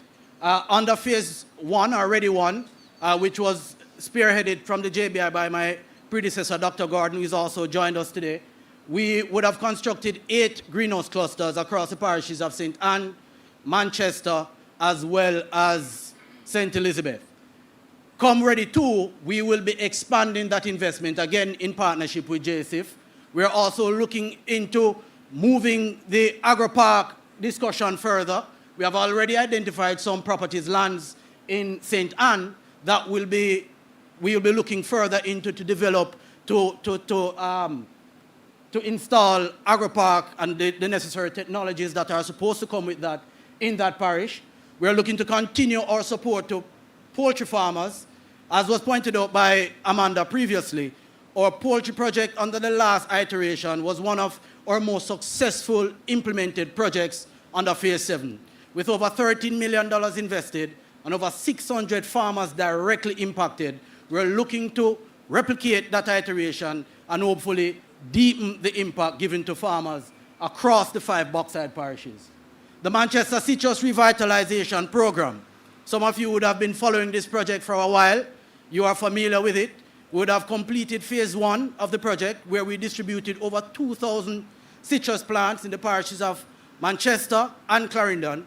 And now we're moving into the actual cultivation phase of the project, which will take place at an already identified location in Rose Hill, Manchester. The farmer selection has already started.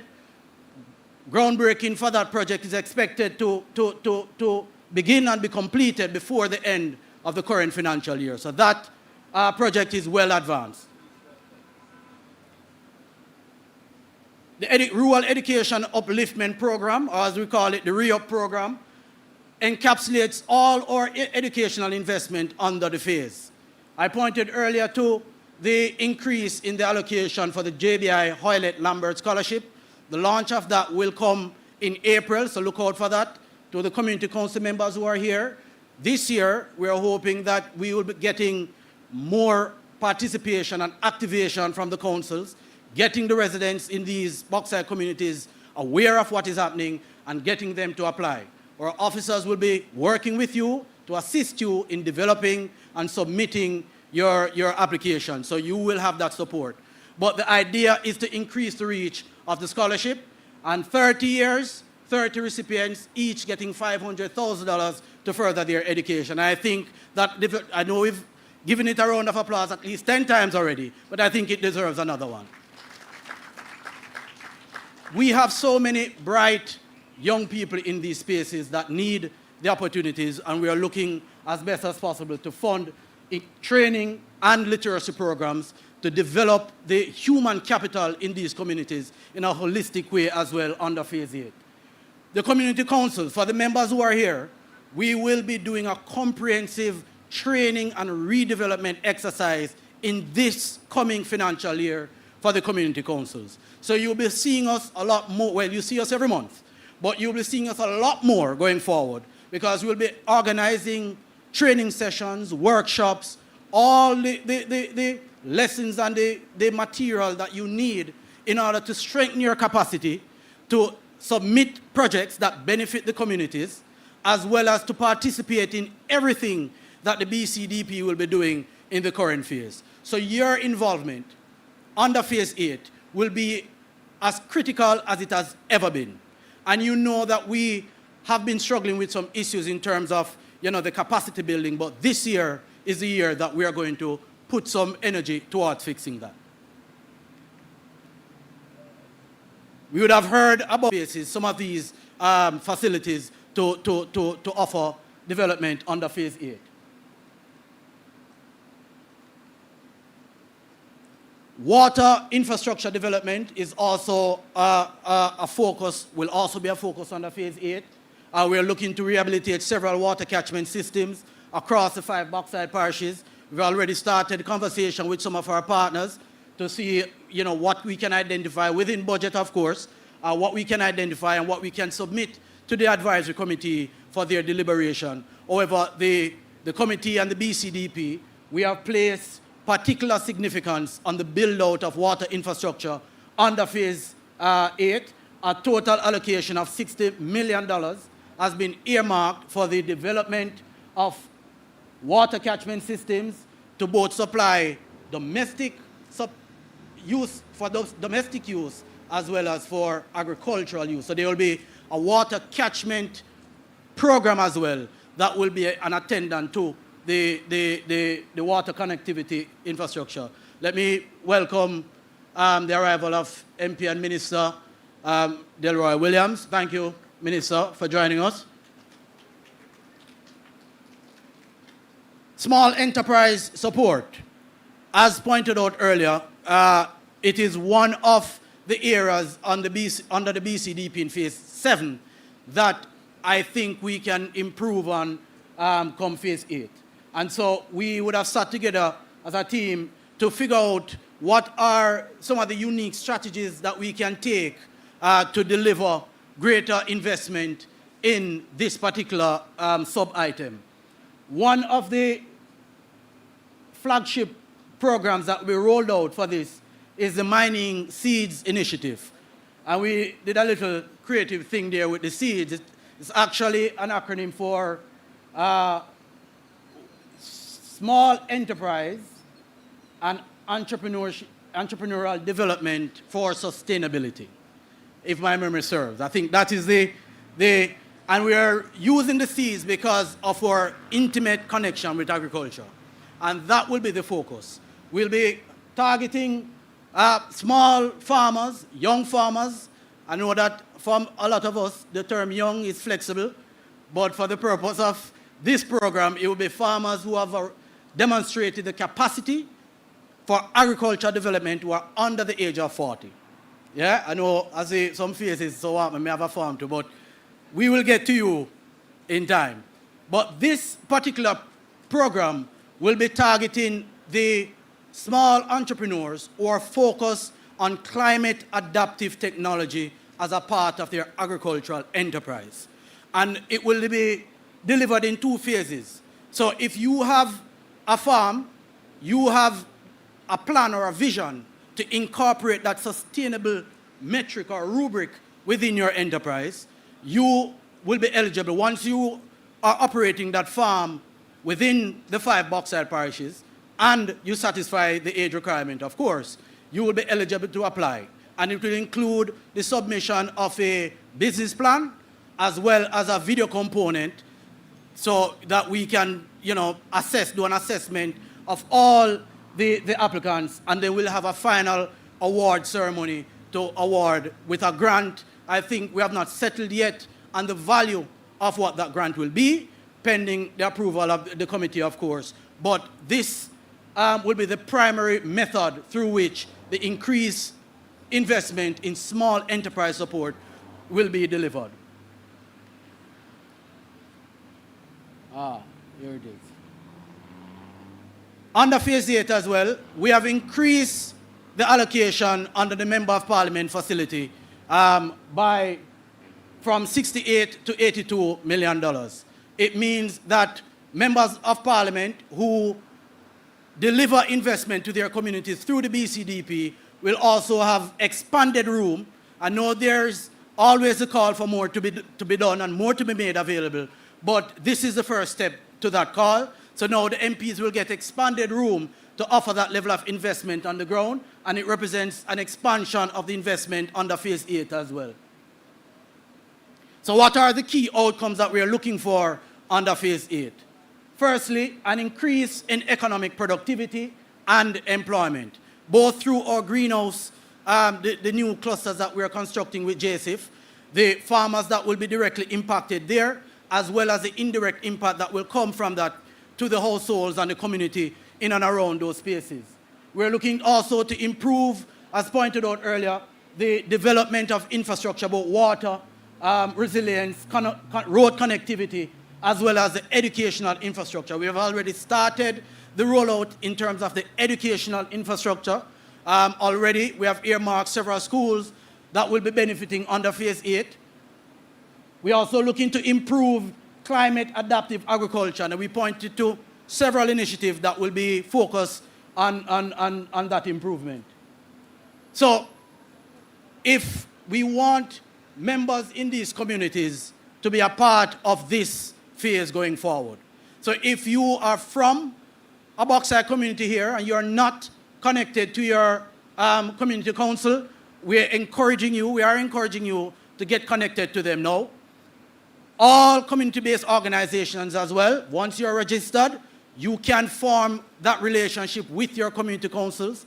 We also value your identification of projects as well, working in tandem with the community councils. So even though you might not be a part of a community council officially, if you're a part of a registered community-based organization within a bauxite community, within a bauxite parish, you have the right to partner with your council, and you also have the right to submit recommendations for consideration for projects within your space, right? So we have the website. The website was read out to you earlier. Email address is there. If you have any queries, you have any concerns, you can email us at bcdp@jbi.org.jm and stay connected. That is one of the main objectives that we are trying to bring for Phase 8, increase connectivity on the ground. Yeah, so the community councils are playing their part, but in order to expand the impact, we need to expand the connectivity. And that will be one of the primary focuses of the program going into the 8th year. And to underscore that, you, for the first time, will be able to follow every single project that we complete in real time on our website.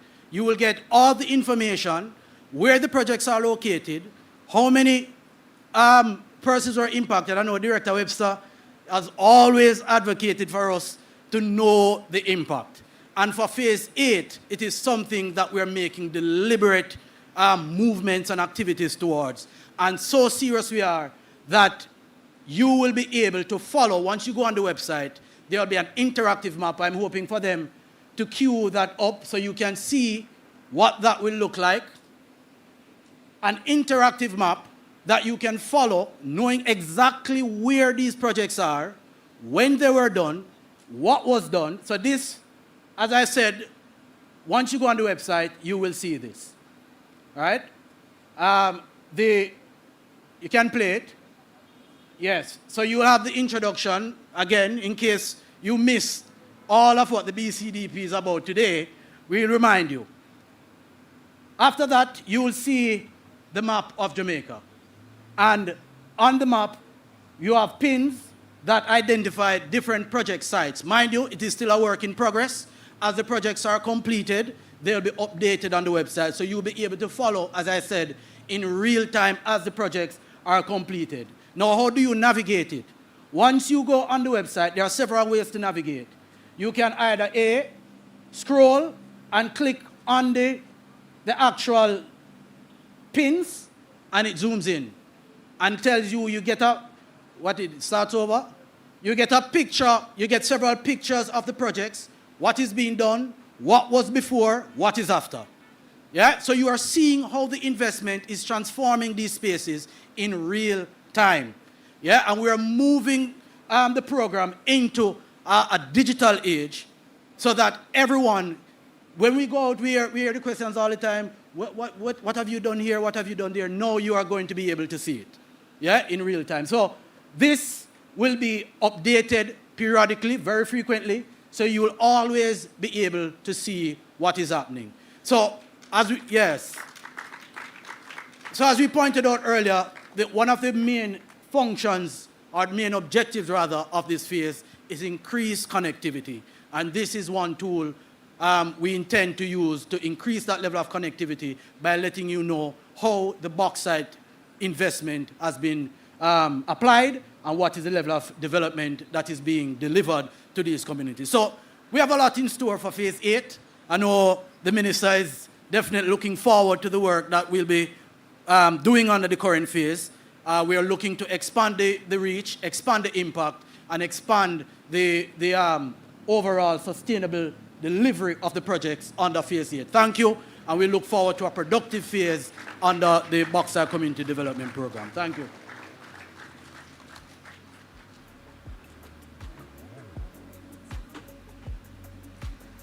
Thank you, Mr. Lindsay, for such an insightful and power-packed presentation.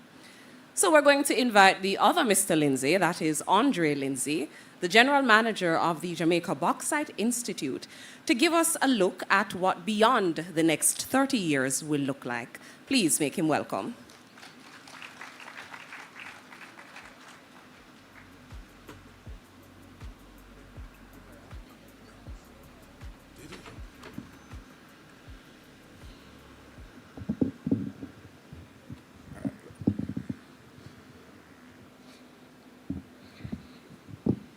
I think it's still morning. Good morning. So let me try and get this correct this time around. Honorable Minister Floyd Green. I got it right this time. Minister of Agricultural, Fisheries and Mining. Right? Our State Minister, Honorable Frank Witter. Make sure we get names right this time, I know mix up. Our State Minister, and really one of the champions and the chairman who leads our bauxite land titling subcommittee, right? I'm not seeing Mr. Spence, our permanent secretary, but just skipping along, the leaders from the different bauxite and mining companies.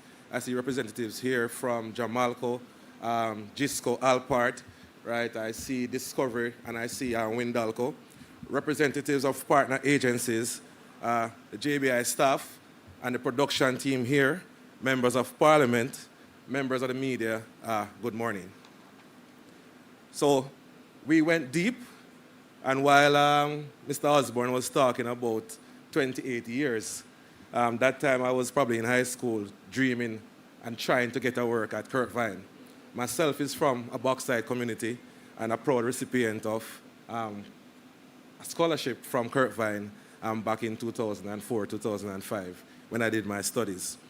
But while we were gathered to really launch the next phase of BCDP, and KMY would have gone through phase 7, Mrs. Stelwell earlier went through the different phases 1 to 7, right? We need to just maybe take a step back and look at the sector and how the sector has grown since inception.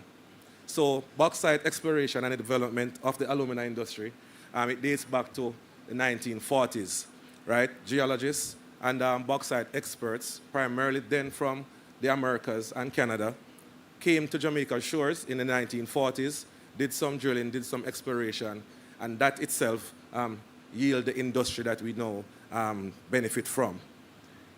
What was seen then in 1940s led to a transformative industry in itself and the bedrock for national development and a major foreign exchange earner for the nation.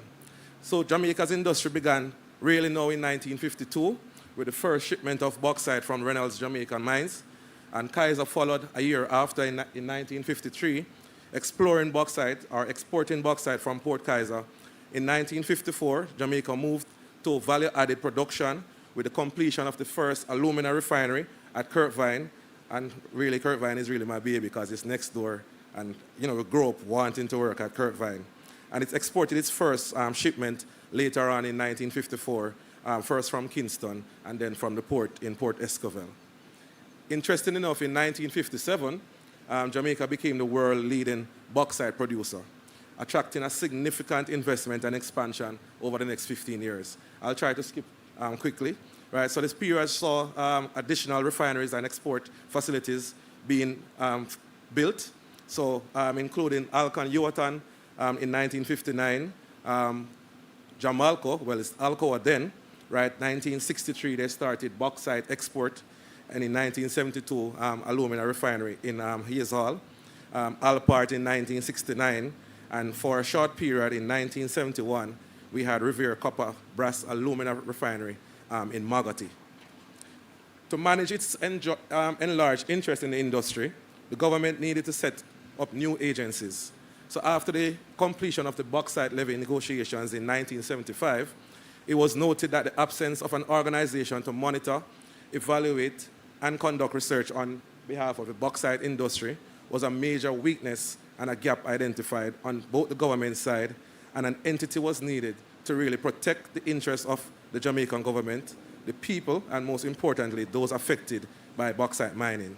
The principal among these entities, the Jamaica Bauxite Institute, began operations in 1976 in response to this gap.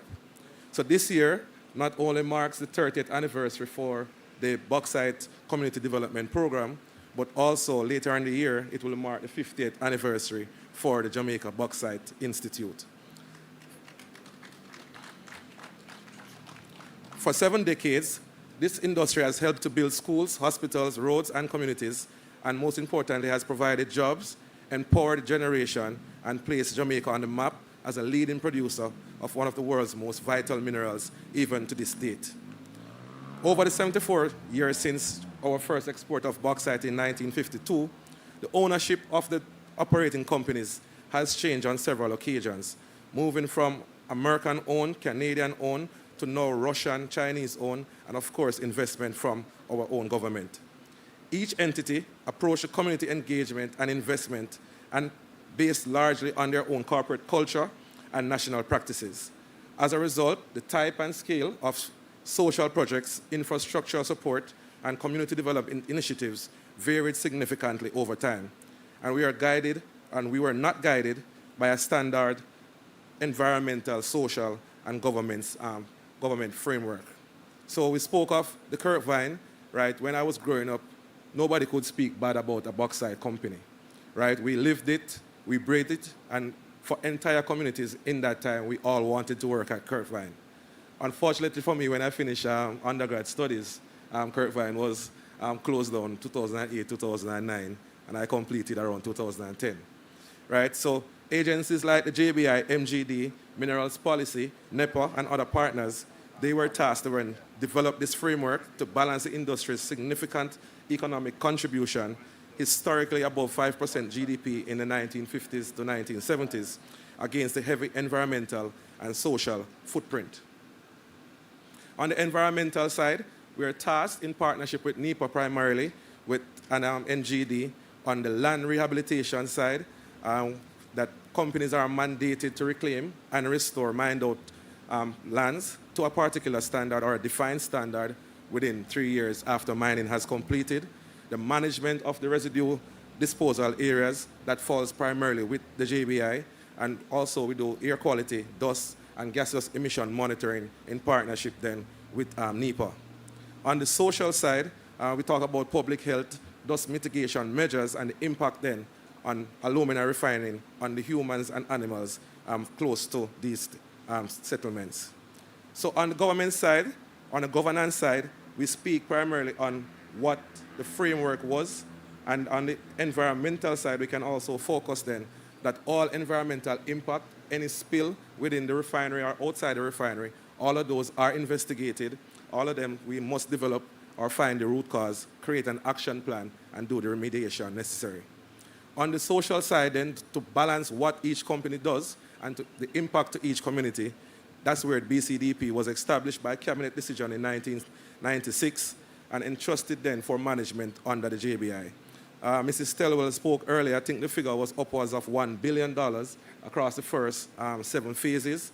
And this phase 8 now, at 400 million investment, and Kemoy went through what the task really is. I'm sure the minister will have his own mandate as to some of the deliverables, but then water, rural water, and access of piped water to individuals is a big focus along phase 8. I think Mrs. Stelwell spoke of it, Kemoy spoke proudly of it then, the poultry project and that investment that saw upwards of 400% increase in financial benefit to the poultry farmers. That, again, will continue under Phase 8. Kemo, showed briefly the platform, the online platform that we are working on. That's really one of my babies. I really want to have it on the website so persons can just readily access and see the update of the projects, how they are progressing, what we have done in different spaces. And of course then, when you populate the map, we can actually see gaps where we haven't focused in a particular bauxite community as yet. We spoke greatly on the greenhouse clusters, bauxite land titling investment, where we actually provided sponsors for persons with estate matters in their legal financial obligations.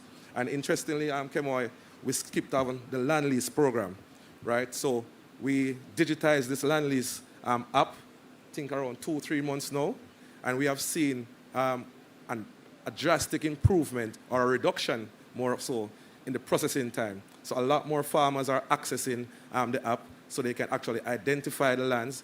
Jason is here, you can call him by name. One of our proudest, Mr. Keane, Mrs. Stelwell as well. They have done amazing work since joining the JBI over the last 3 and 4 months. So we're doing a lot of surveys now so we can identify where the properties exist, and then persons can then apply through the app. It's processed within 14 days, and then we can generate the lease for these properties. We spoke heavily on the scholarship program itself. Really, I came from lecturing, so academia, so scholarship education is really big on my agenda, right? Being a recipient of a scholarship way back in 04, 05, that really helped me to get my undergrad degree in mechanical engineering, right? So when we talk about the scholarship aspect of it, we are really proud of that initiative, and the interest and the increase is really what we want to do now to go forward. Not just on the educational side though, because we know that skills training is also big and a major gap in our workforce in Jamaica nowadays. So the skills training program, trying to identify the different skill sets in the different bauxite communities and have trainings available for these individuals. So we spoke earlier, not only BCDP's 30th anniversary, but also we celebrate our 50th, I think it's in June or October, Khadija. So major strategic objectives for JBI in the sector this upcoming year includes returning refineries to nominal efficiencies and improving the conversion factor to best practice.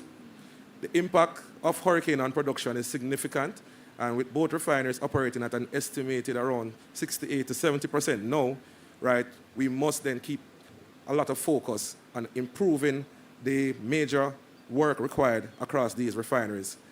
Just to nameplate like Windalco, their challenge has always been access to the ore and bauxite quality. So they are nearing now the completion of the haul road to Penny, and they're actually starting mining activities in that space. So now they have access to better quality bauxite, and that can facilitate better blending, so you can then improve the efficiencies at that refinery. For January, just to look at January itself, with total and exportation was 84,000 kilotons, down around 35% when you compare January to January in 2025. And that downturn reflects the cumulative impact of extended refinery disruptions and a slower than anticipated normalization in operations. As we operate with increased sensitiveness regarding our treatment of land, our stewardship is an obligation we take seriously. It is the industry's care that will ensure the legacy of mining is reclamation, rehabilitation, and revitalization. Programs like the BCDP, in its transformative work, ensure that mine outlands are becoming breadbaskets and former mining communities are becoming growth zones. Our merger/marriage with the Ministry of Agriculture, Fisheries and Mining was not coincidental. It is strategic, tying into the overall vision of mining sector and extractive industry, responsibly pouring back resources into mined outlands. Throughout the next phase of the program, we will continue to pump the bulk of our resources and investments into education and agricultural projects, directed by experimental plant research, rehabilitation best standards, and farming best practice. The aim is to establish and develop high-impact projects that go beyond a few farmers and improve the entire livelihood of the entire community.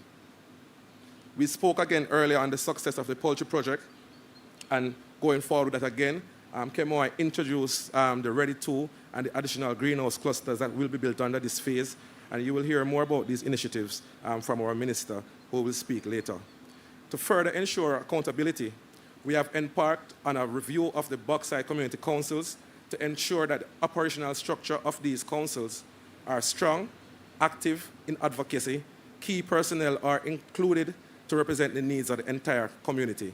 And then we need to train these individuals on proper scope development and costing for these projects. We will be working with SDC, or the Social Development Commission, to ensure that new people and new ideas are brought to fore to improve proposals and executions. Jamaica Bauxite and Alumina remains a cornerstone to our economy, one of the largest earners of US to our economy. Though activities are not as robust as they once were, undoubtedly, even in the face of challenges, particularly post-Beryl and post-Melissa, the industry continues to contribute significantly to our country. There's always room for improvement. No industry or sector has achieved perfection. We have completed surveys and audits within the bauxite communities. That information has equipped us with the relevant data and informs a clearer picture of persons, the needs, the challenges that are unique to bauxite communities. The JBI work is not about just industry itself, but also the thousands of Jamaicans whose livelihoods are directly and indirectly tied to operations in their space. This will help us to be a lot more targeted with the BCDP investment being garnered, ensuring greater impact from BCDP under Phase 8 and beyond.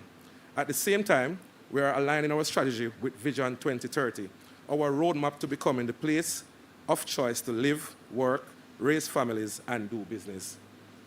From supporting rural development and resettlement programs to enhancing agricultural opportunities on reclaimed lands, this sector is a catalyst for holistic, sustainable project.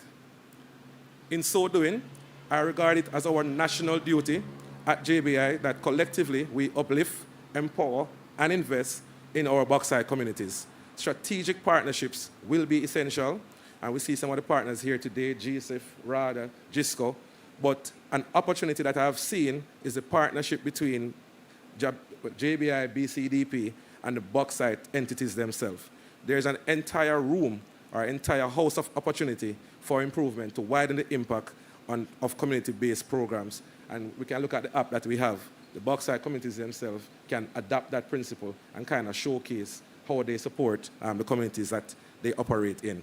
So I encourage you to continue to deepen your engagements with us in research and other avenues as we work to ensure Jamaica remains globally competitive in a rapidly evolving global minerals market.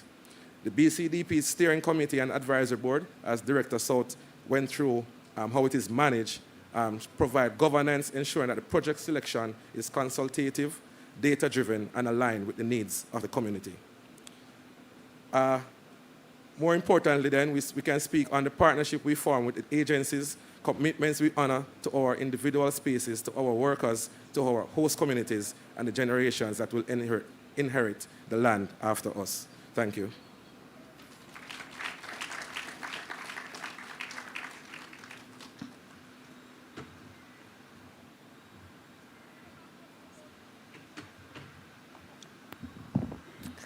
Thank you very much, Mr. Andre Lindsay. Round of applause, ladies and gentlemen, for that wonderful and detailed presentation on the work of the JBI.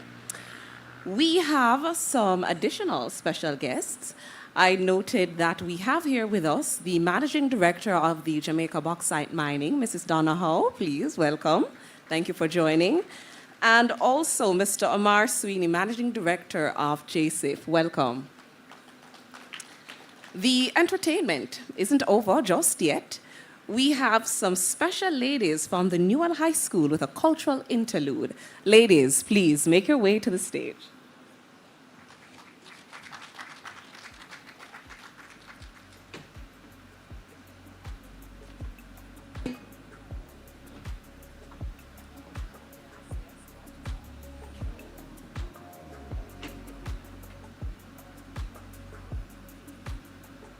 Hello everyone, BDCP at 30, building communities and empowering futures.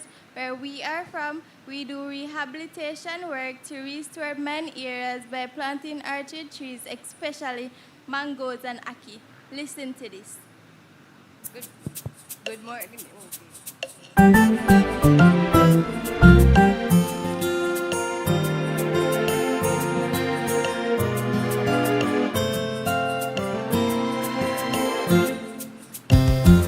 Me no drink coffee, tea, mango tie. Hear how nice it may be, mango tie. In the heat of the mango crop, when the fruit them are ripe and drop, wash your pot, turn them down, mango time. We go mango walk, mango time. Orange only the top, mango time. Make we jump on the big jackass, when him come on the top of us. Grand was full, mango time. Serpentine, contraband, mango time. Running mango, so sweet, mango time. Nobody will ever skin, come back, let me hit the best of it all, mango time.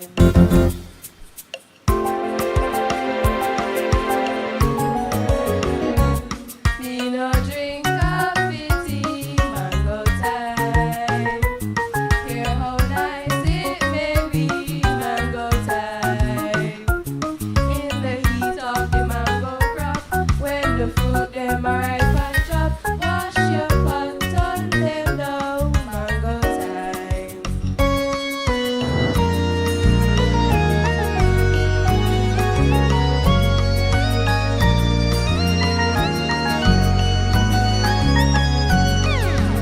Carry me a kick out Santa Cruz Market, every quarter worth sell.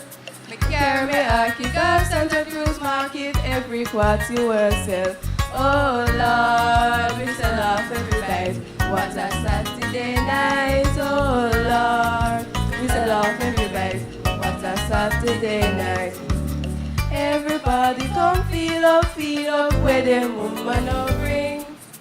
Everybody come feel up where them woman no bring. Oh Lord, we sell off every bite.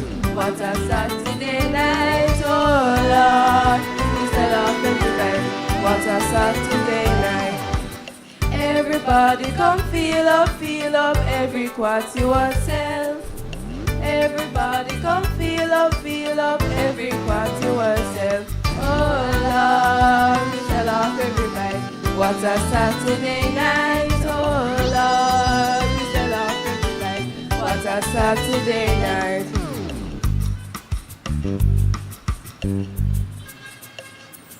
Me no drink coffee, tea, mango time. Hear how nice it may be, mango time. In the heat of the mango crop, when the fruit them are ripe and drop, wash your pot, turn them down, mango time. Wash your pot, turn them down, mango time. Wash your pot, turn them down, mango time.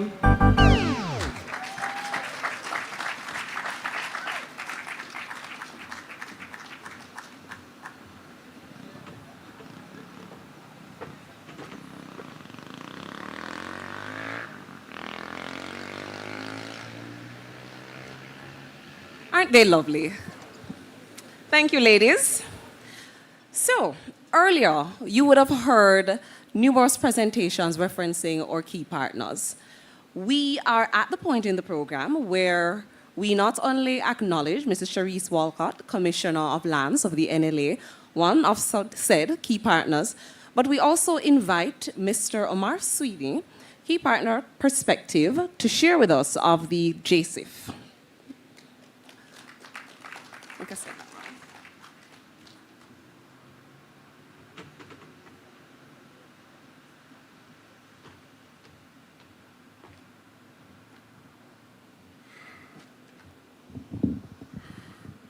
Thank you, Madam Chair.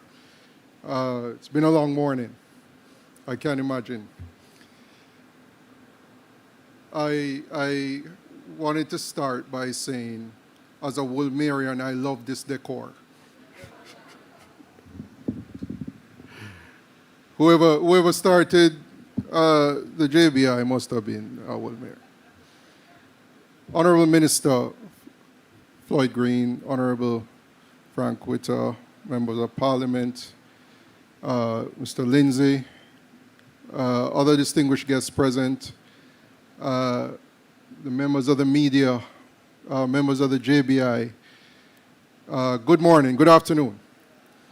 I said it already, it's a long morning and I don't plan to be up here long. But I had to be here because at JSIF, I would start by saying that I wouldn't even use the term partner to describe the JBI. We really have been working as sister or brother institutions. Give them a hand, please. I saw in the presentation that several projects that are being carried out, especially in the bauxite communities.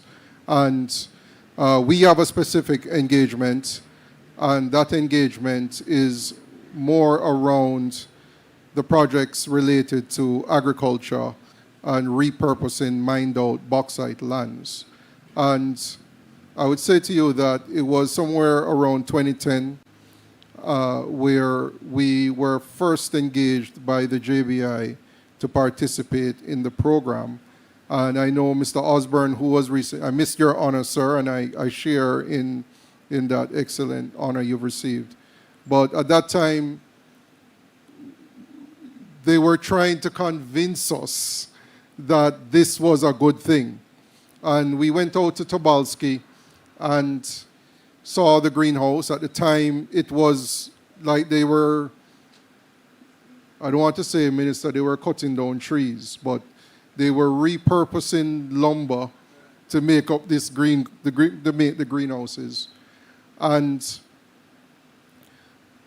what I would say coming out of that engagement is that we worked for years with the farmers and developed a system, an ecosystem that would train the farmers, build the greenhouses, develop the water harvesting system, solar pumping, packaging, all organically, using the farmers at the center. Now, ladies and gentlemen, that is no easy feat, right? That is no easy feat, and a lot of Jamaica does not really understand what took place since 2010.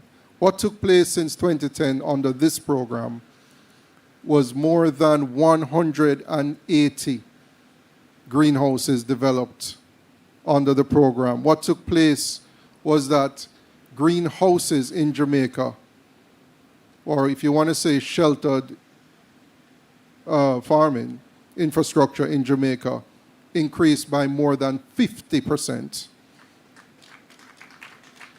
with that single intervention of the JBI and the BCDP program.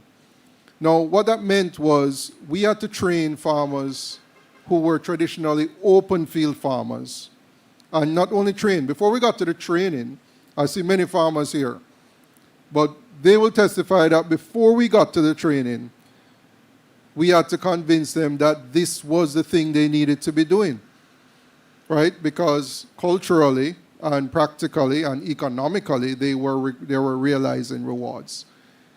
We got over that hurdle, but then we also had to get them to develop the greenhouses. We didn't bring a contractor to build these greenhouses, right? We had to train them in developing the greenhouses. Each one helped one.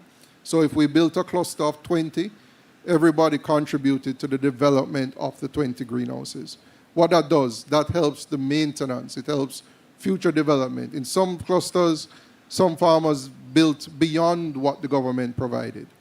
And so that in itself, if you want to say, of self-development and lifting up yourselves with an opportunity, is something that is an outcome of this project. We're pleased that that Ready One intervention that ended in 2017 had been so successful. It went as far as Parliament, where the project at content was discussed. It has gone as far as Washington, D.C., where the president of the World Bank visited the cluster.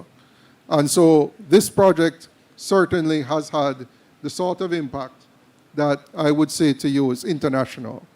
The good news is that last week, right here on this location, we signed contracts to develop an additional 85 under this program.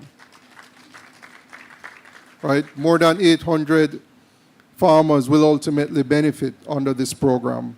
And what we always say to the farmers and what we always say to the team that develops this project is, as long as we can remain successful, this program will grow until we have sheltered infrastructure greenhouses in every single parish across Jamaica.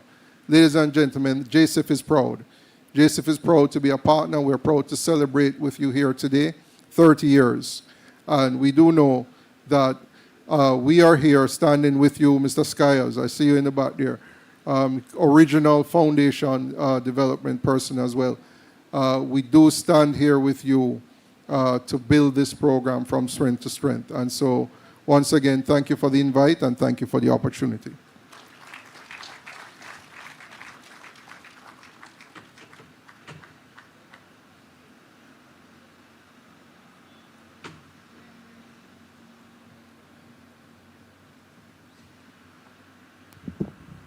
Thank you very much, Mr. Sweeney.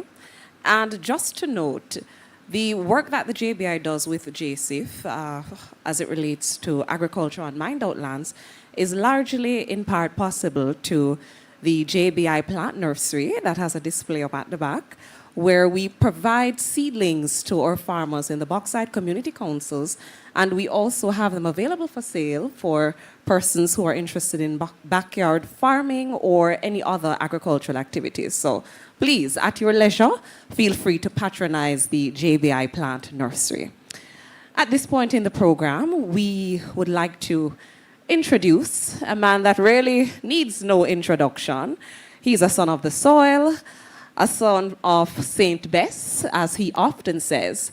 Please, ladies and gentlemen, put your hands together in making welcome our minister, the one and only Floyd Green.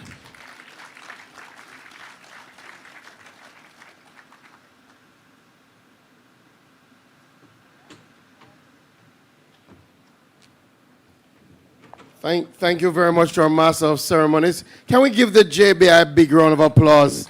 It is looking good, isn't it? And no, Mr. Sweeney, not because it is Woolmer's. It looks like Woolmer's. Mr. Sweeney just come here and happy. I hear he came and he was so impressed that he couldn't miss coming back. All right? So I'm very, very happy that you're here with us, our Managing Director of JSIF. Of course, members of the board of the Jamaica Bauxite Institute, I see Mr. Angus Gordon, who chairs this element of our board. Other directors are here. Hay Webster, Samara South, good to have you here with us. Or Mr. Lindsay, our general manager of the Jamaica Bauxite Institute, glad to have you here. Mr. Leon Clear from the Moko Joint Community Council, Ms. Donna Marie Howe from our Jamaica Bauxite Mining, all our other agencies that are represented here, and of course, our Member of Parliament partner from Central Clarendon, and Minister Williams, good to have you here. Our State Minister, who has direct oversight for most of the elements in relation to mining in the ministry, Minister Frank Witter, good to have you here. I always think that, well, I wish sometimes that the NLA would be one of my agencies. When I see Cherise here, I feel like it's coming closer, right? Our Commissioner of Lands, Cherise Walcott, members from the various communities, members of the media, ladies and gentlemen. Good morning, everybody. This has been an excellent function thus far. I think we have covered very, very good ground. Let me, as I start, I want to commend Dane. Where is Dane? I want to commend Dane, our scholar. What a wonderful presentation. I think he's the only person in here excited to see lizard.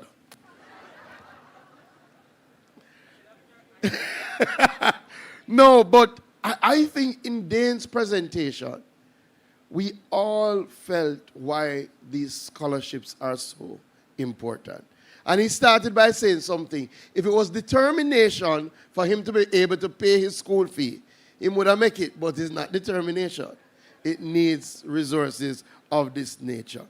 I'm also very happy. I know Ms. Gordon is here, not because of me, but because of Mr. Osborne. Can we give Mr. Osborne a big, big round of applause? I can't think of a more fitting time to honor his legacy as when we are now celebrating 30 years of a program that he worked so much on. And you know, one of the beauties, you know, some people in the government system, they go from day to day, but they're not truly passionate about what they do. You see, Mr. Osborne? Extremely passionate. He loves his job. He loves working with people. He loves working with the community. And he loves utilizing communities to develop agriculture. And that has been his hallmark. And you could hear when he was called, firstly, the people who were clapping the loudest are the community members who he has interacted with. And that says a lot. That says a lot. Sir Osborne, you have left an amazing legacy. I know it will be big shoes for anyone to fill. And I will write a little testimonial to your wife to tell her that thank her for the sacrifice, because all these times you're up and down in the mountains and she wanted to be home, but to show her that you have really created a lot of great impact. And we are a better country because of your service. So thank you so much. Thank you. I'm truly happy to be here as we celebrate 30 years of one of Jamaica's most transformational initiatives, our Bauxite Community Development Program, or BCDP as we call it for short. As you have heard from the theme, we have been about building communities and empowering futures. And the program was born out of not just advocacy on the ground, but necessity and a deep commitment that whatever wealth that we generate from our mining industries, we have to have a structure to ensure that that wealth finds its way back into the communities. And the BCDP has been that structure. For me, mining has always been very near and dear to my heart. In fact, I am from a mining family, and probably the person who was my first hero, my grandfather, spent about 40 years in mining, from Alpart to Port Kaiser. And as such, growing up, we appreciated how critical mining was to our family. In fact, I doubt my grandmother worked a day in her life. Or when she passed and my grandfather remarried, his second wife never worked a day in her life either.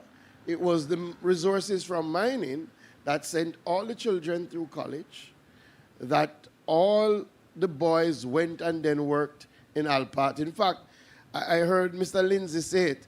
Growing up, when you grow up in South St. Elizabeth, you cannot dream that you get a job at Alpart in those days. Because once you are in somewhere and an Alpart man show up with that bowl cap and put that hat under their arm, your argument done. You just have to pack up because the real owner is here. So we grew up understanding that mining was critical for families in these regions. But we also understood that mining companies had to conduct themselves in a manner to ensure that they have a social license to operate. And in order to do that, they had to be giving back into the communities. So our connection was not just from our own relatives working in the sector, but from the fact that at that time, the mining company that was operational was doing so many community projects that they were synonymous with the growth of these communities. Communities like Junction in St. Elizabeth was literally born out of mining and the resources from mining. But as some of those companies moved on, as some of that sort of interaction with the communities faded, it was critical that the government put in place a structure to keep that community engagement moving. And as such, 30 years ago, the BCDP was born. And that was born to help shape lives, ensure that we could provide direct support for community-based projects, engage community councils, and utilize the resources from the Capital Development Fund to pour it back into those mining communities, particularly in parishes like Manchester, St. Anne, Clarendon, St. Elizabeth, and St. Catherine, appreciating that there must be responsibility that goes with the conduct of mining. And as you have heard, a number of projects have been born over these 30 years. And as such, today we stand on that legacy. The legacy that has been built around agriculture, has been built around education, has been built around healthcare, the legacy of ensuring that communities truly see the benefit of the bauxite resources. And phase 8 will continue on that trajectory, but will also enhance that trajectory. Because one of the things that I have said to the team is that while we have done great projects over the years, there are still critical communities that suffer from fundamental deficiencies that we have to fix in the short term, not the long term. So too many of our bauxite communities, too many of our communities where bauxite mining has taken place, still do not have access to potable water. That should have never been the case, because you cannot run a bauxite factory without having water. So many of our bauxite companies in their development stages did wells to ensure that the companies could operate. And as such, in this phase 8 and this new dispensation of our BCDP, we are going to focus our resources on bringing potable water into these communities. We've already highlighted, I think you should clap for that.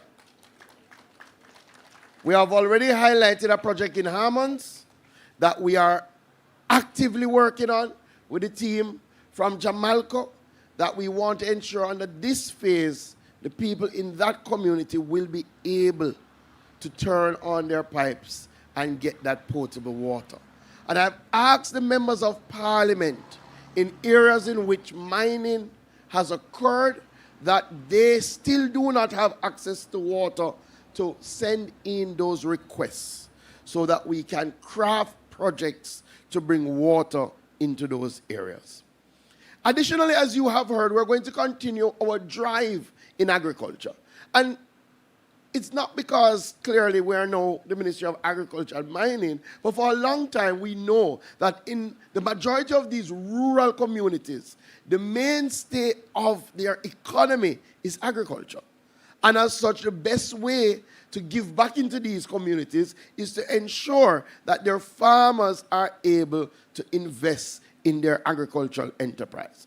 And the hallmark of that has been the work that has been done in developing our protected agriculture structures or greenhouse clusters. And you have heard, and let us not take it for granted, when the president of the World Bank came to visit Jamaica, the first project, the first place he went was in a place called Content in Manchester to look at the greenhouse cluster.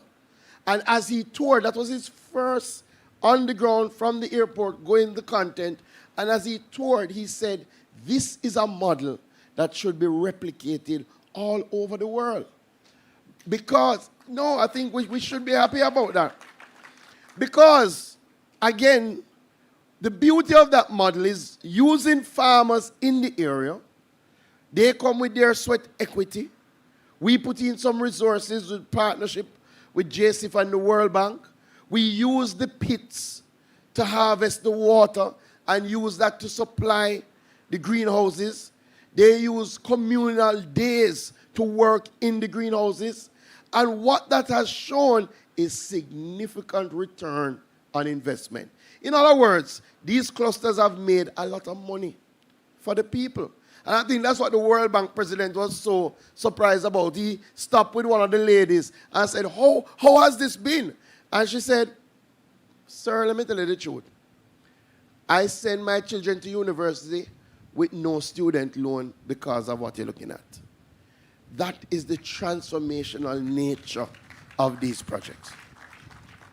And as such, we're going to continue. And you would have heard we're going to do an additional 80 of these greenhouses. I think more. I think it's about 120 greenhouse clusters that we're going to do, targeting 12 communities, 10 greenhouses across these 12 communities.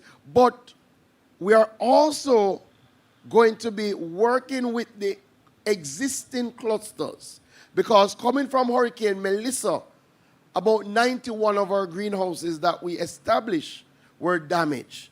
And as such, under the ministry's Hurricane Recovery Fund, we're allocating $66 million to repair all of those greenhouses so we can have those clusters functioning again. So we don't just do these projects and leave these projects. We work with the farmers to ensure the success of these projects. And we're going to continue in relation to focusing on our human capital. And that's why we've done so many projects under these phases around education. It's about human capital development in a real way. And we've led expansion of schools. We focus on some early childhood institutions, because it is critical that in these communities, our children are getting the highest level of education. And under the last phase, as you have heard, we recognize that as we build early childhood capacity, as we build secondary capacity, we still have children who are unable to fulfill their educational dream, because though they qualify for tertiary education, they don't have the resources to take this step any further. And as such, we started our Hollett Lambert Scholarship. We issued 14 scholarships in 2023, and in this phase, we're going to be ensuring that 30 of our youth from across our bauxite mining communities get their dream of pursuing tertiary education fulfilled through these resources. And I think that is something that we are very proud of. And the other thing, we ensure that they're doing areas that are connected to our bauxite industry. So it's not by chance that you hear our Dane waxing so eloquently about environment management and going to a rehabilitation site and seeing the lizard there and how that means that something is happening right. He's interviewing for a job, because he knows that we have a job waiting for him if he does his work properly. Because we have to train the next generation of our mining professionals. And that's very, very important. The other thing that we have done under this phase is that we have been engaging the members of parliament. And I have said to the members of parliament that we are going to engage them more consistently. In fact, we have committed to having somewhat like quarterly meetings with our MPs to ensure that their concerns or their suggestions are taken into account as we craft the future of mining in Jamaica. And as you would have heard, the direct allocation to our members of parliament has been increased. We're moving from a total allocation of 68 million to 82 million. In fact, MPs who used to get 4 million direct are now going to get 5 million. Those who used to get 2 million are now going to get 3 million. And those are for projects in the area. Normally, when you hear money to MP, some people think you can go to the MP and say, MP, we hear you get 5 million. It don't work like that. The members of parliament have to submit a project or multiple projects, and it will be managed to completion. And as you have heard, one of the things that we're doing now is to ensure that we have a portal where you can go on and look to see what projects are being done. We are trying to ensure that in this future of mining, transparency and accountability is at the forefront. We don't want you to guess where the resources are being spent and the sort of impact we're having. So we are really looking forward to work with the members of parliament to ensure that we have robust projects that will really serve the community well. There are a couple of other things. We started our citrus program, and we're going to continue that, and we're going to expand that. As you know, Jamaica has gone through a tough time in relation to citrus. We used to have a very robust citrus industry, but because of disease, unfortunately, we saw the significant decline of our citrus industry. We are targeting areas like Manchester under our program to ensure that we build back citrus. We've done a lot of work on the research side to have now varieties that are much more disease tolerant, and we're distributing them. One, we already did a phase where we targeted some backyards, targeted householders, so that as we were growing up, almost every yard used to have an orange tree in the back. We need to get back to those days. But we're also targeting our farmers so that we can get back to industrial citrus production. And that will be one of the main focuses under this new phase of our BCDP program. But all of this is to ensure that the communities appreciate how critical our mining sector is. And I know because of decline, it is easy for us to think that our mining industry is not still fundamental to Jamaica, but it is. It is still a major part of our economy. We still make significant export earnings from our mining sector.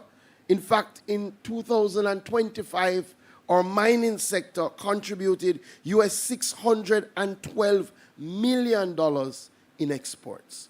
So all that we do here is to ensure that there is an appreciation of the resources that we get from mining.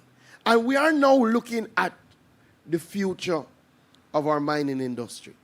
And part of that future is an entity like the Jamaica Bauxite Institute transitioning from just being the Jamaica Bauxite Institute to being our National Minerals Institute. We have spent a long time focusing on bauxite, and yes, it has served us well, but like any finite resource, we know how much time is left in bauxite. And as such, our planning has to be robustly about life after bauxite. What happens next? And part of what we're going to be doing under this phase is starting detailed work on a comprehensive national life after bauxite plan that we will present and we will consult so that everybody is on the same page of our direction. Part of what we're going to be doing from the minerals aspect is clearly transitioning into other minerals. We have for a long time spoken and we have seen a lot of work around our industrial minerals, things like limestone. But again, we've done it on a primary basis. It is time for us to find a way to move to value addition in some of these areas. And that is critical and will form a critical part of our future in relation to minerals. Our metallic minerals, gold, copper. Again, some of you might not know, but decades ago, long before all of us were born, Jamaica used to have mines around gold, mines around copper. In fact, in the recent past, maybe 20, 25 years ago, there was a small mine around gold. As we get more data in relation to what we have under our surface, there are tremendous opportunities. But not just gold and copper. Where we think we have a clear competitive advantage as we look to the future of our mineral sector is in our rare earth elements.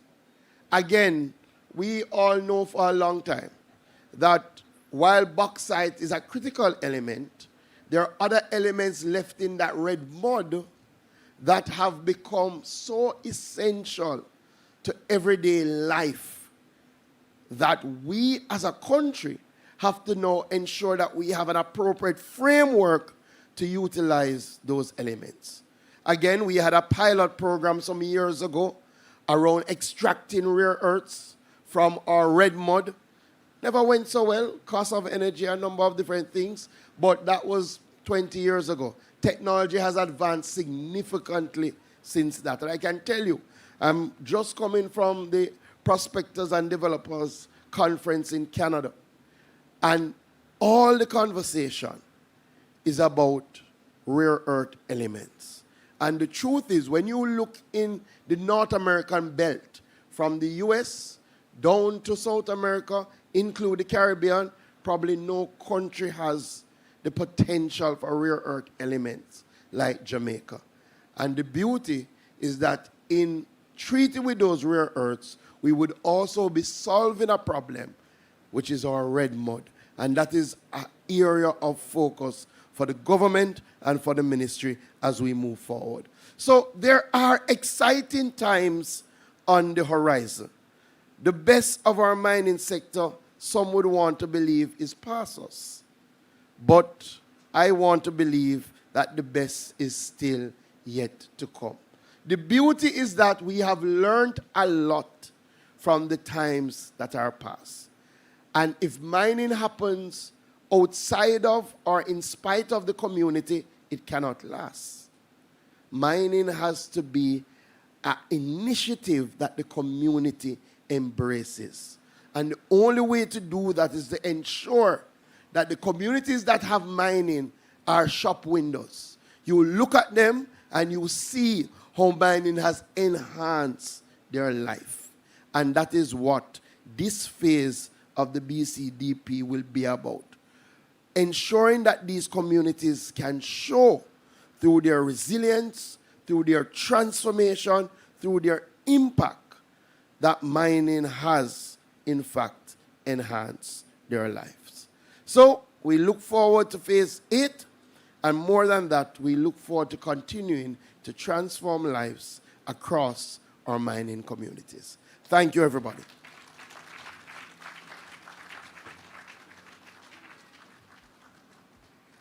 Another round of applause for Minister.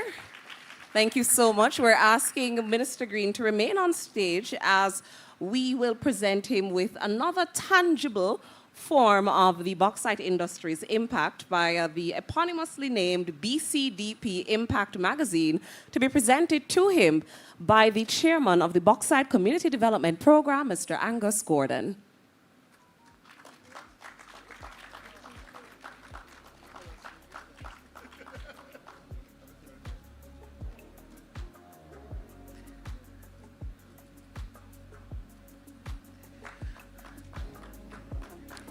And I do also take this opportunity to note that a large part of what we do and the impact that we're able to make is in partnership with the bauxite communities, particularly through the preparation of land and the reclamation activities in furtherance of our industrial responsibility of environmental protection. Thank you, thank you, ladies and gentlemen. Please applaud the minister and our chairman once more.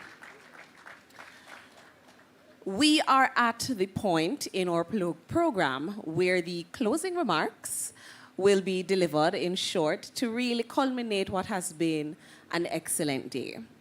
Miss Tina Dwyer, Treasurer of the Mile Gully Community Council Benevolent Society, will come now to deliver closing as it relates to the community response. Please make her welcome.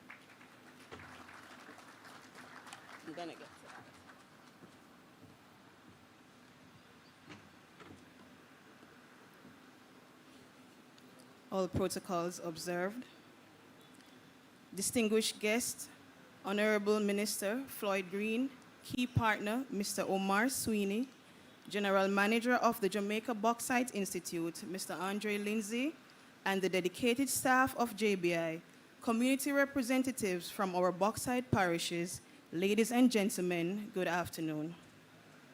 It is a profound honor to propose the vote of thanks on this momentous occasion as we look back on 30 years of the Bauxite Community Development Program service to our nation and at the same time look forward to the promises of the BCDP Phase 8 launch.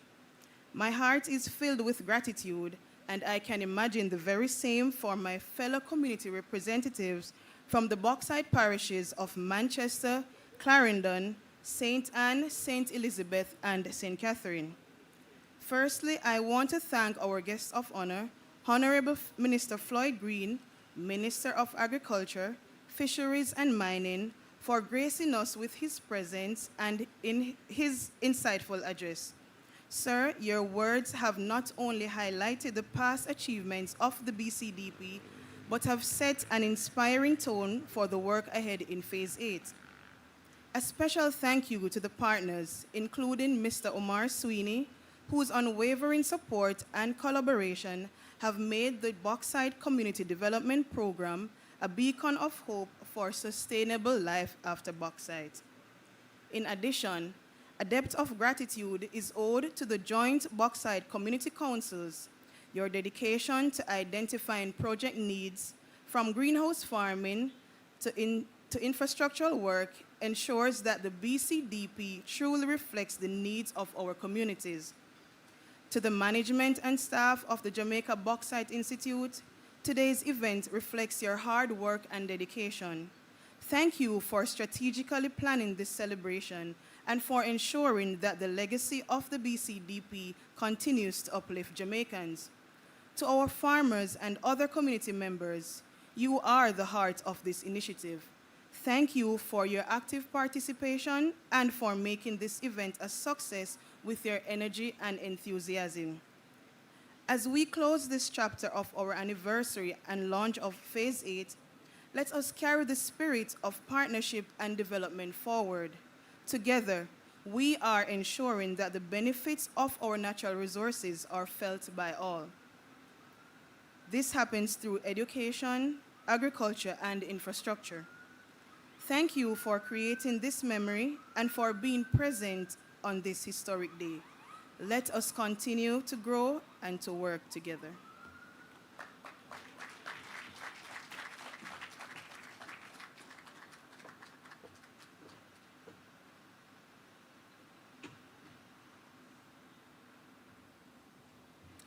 Thank you very much, Ms. Dwyer, for those parting words on behalf of the community councils. Now, agriculture has certainly been a recurring theme throughout today's presentation. And if you're not a farmer or you're not farming adjacent and you're wondering how can you get involved, I remind you of the JBI's land lease program. And the reality is not all of us will be able to access land in that way, but I bring your attention to the lovely display that we have around the back by Jamaica Tower Farms. So you're able to do farming, vertical farming on your balcony in your backyard with a limited space. So you learned something here today.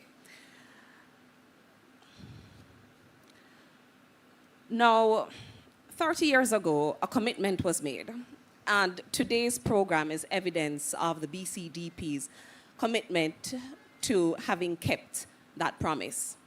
As we look to the next 30 years of BCDP, and certainly beyond, because we don't want to put a limit on good things, we are doing so with renewed focus, but we certainly have to acknowledge that we couldn't have done it without you.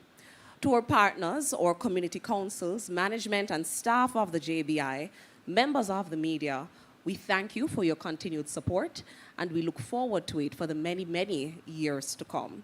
We appreciate your presence here with us today, and certainly to our broadcast partners, the JIS and the Public Broadcasting Commission of Jamaica, we appreciate your support in helping us to spread our message. Ladies and gentlemen, we've come to the end of what has been a wonderful day. Thank you. Please feel free to refresh yourselves. We have a lovely tent set up right here, and it is open. Please.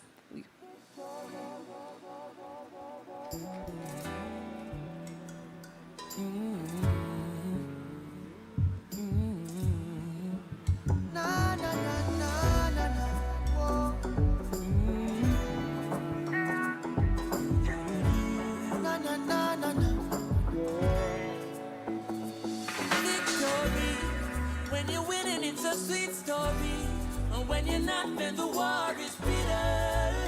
You're quick to call me a sinner, only judge I know my history. So we have to give the king glory. A tree planted by the river, I smile with the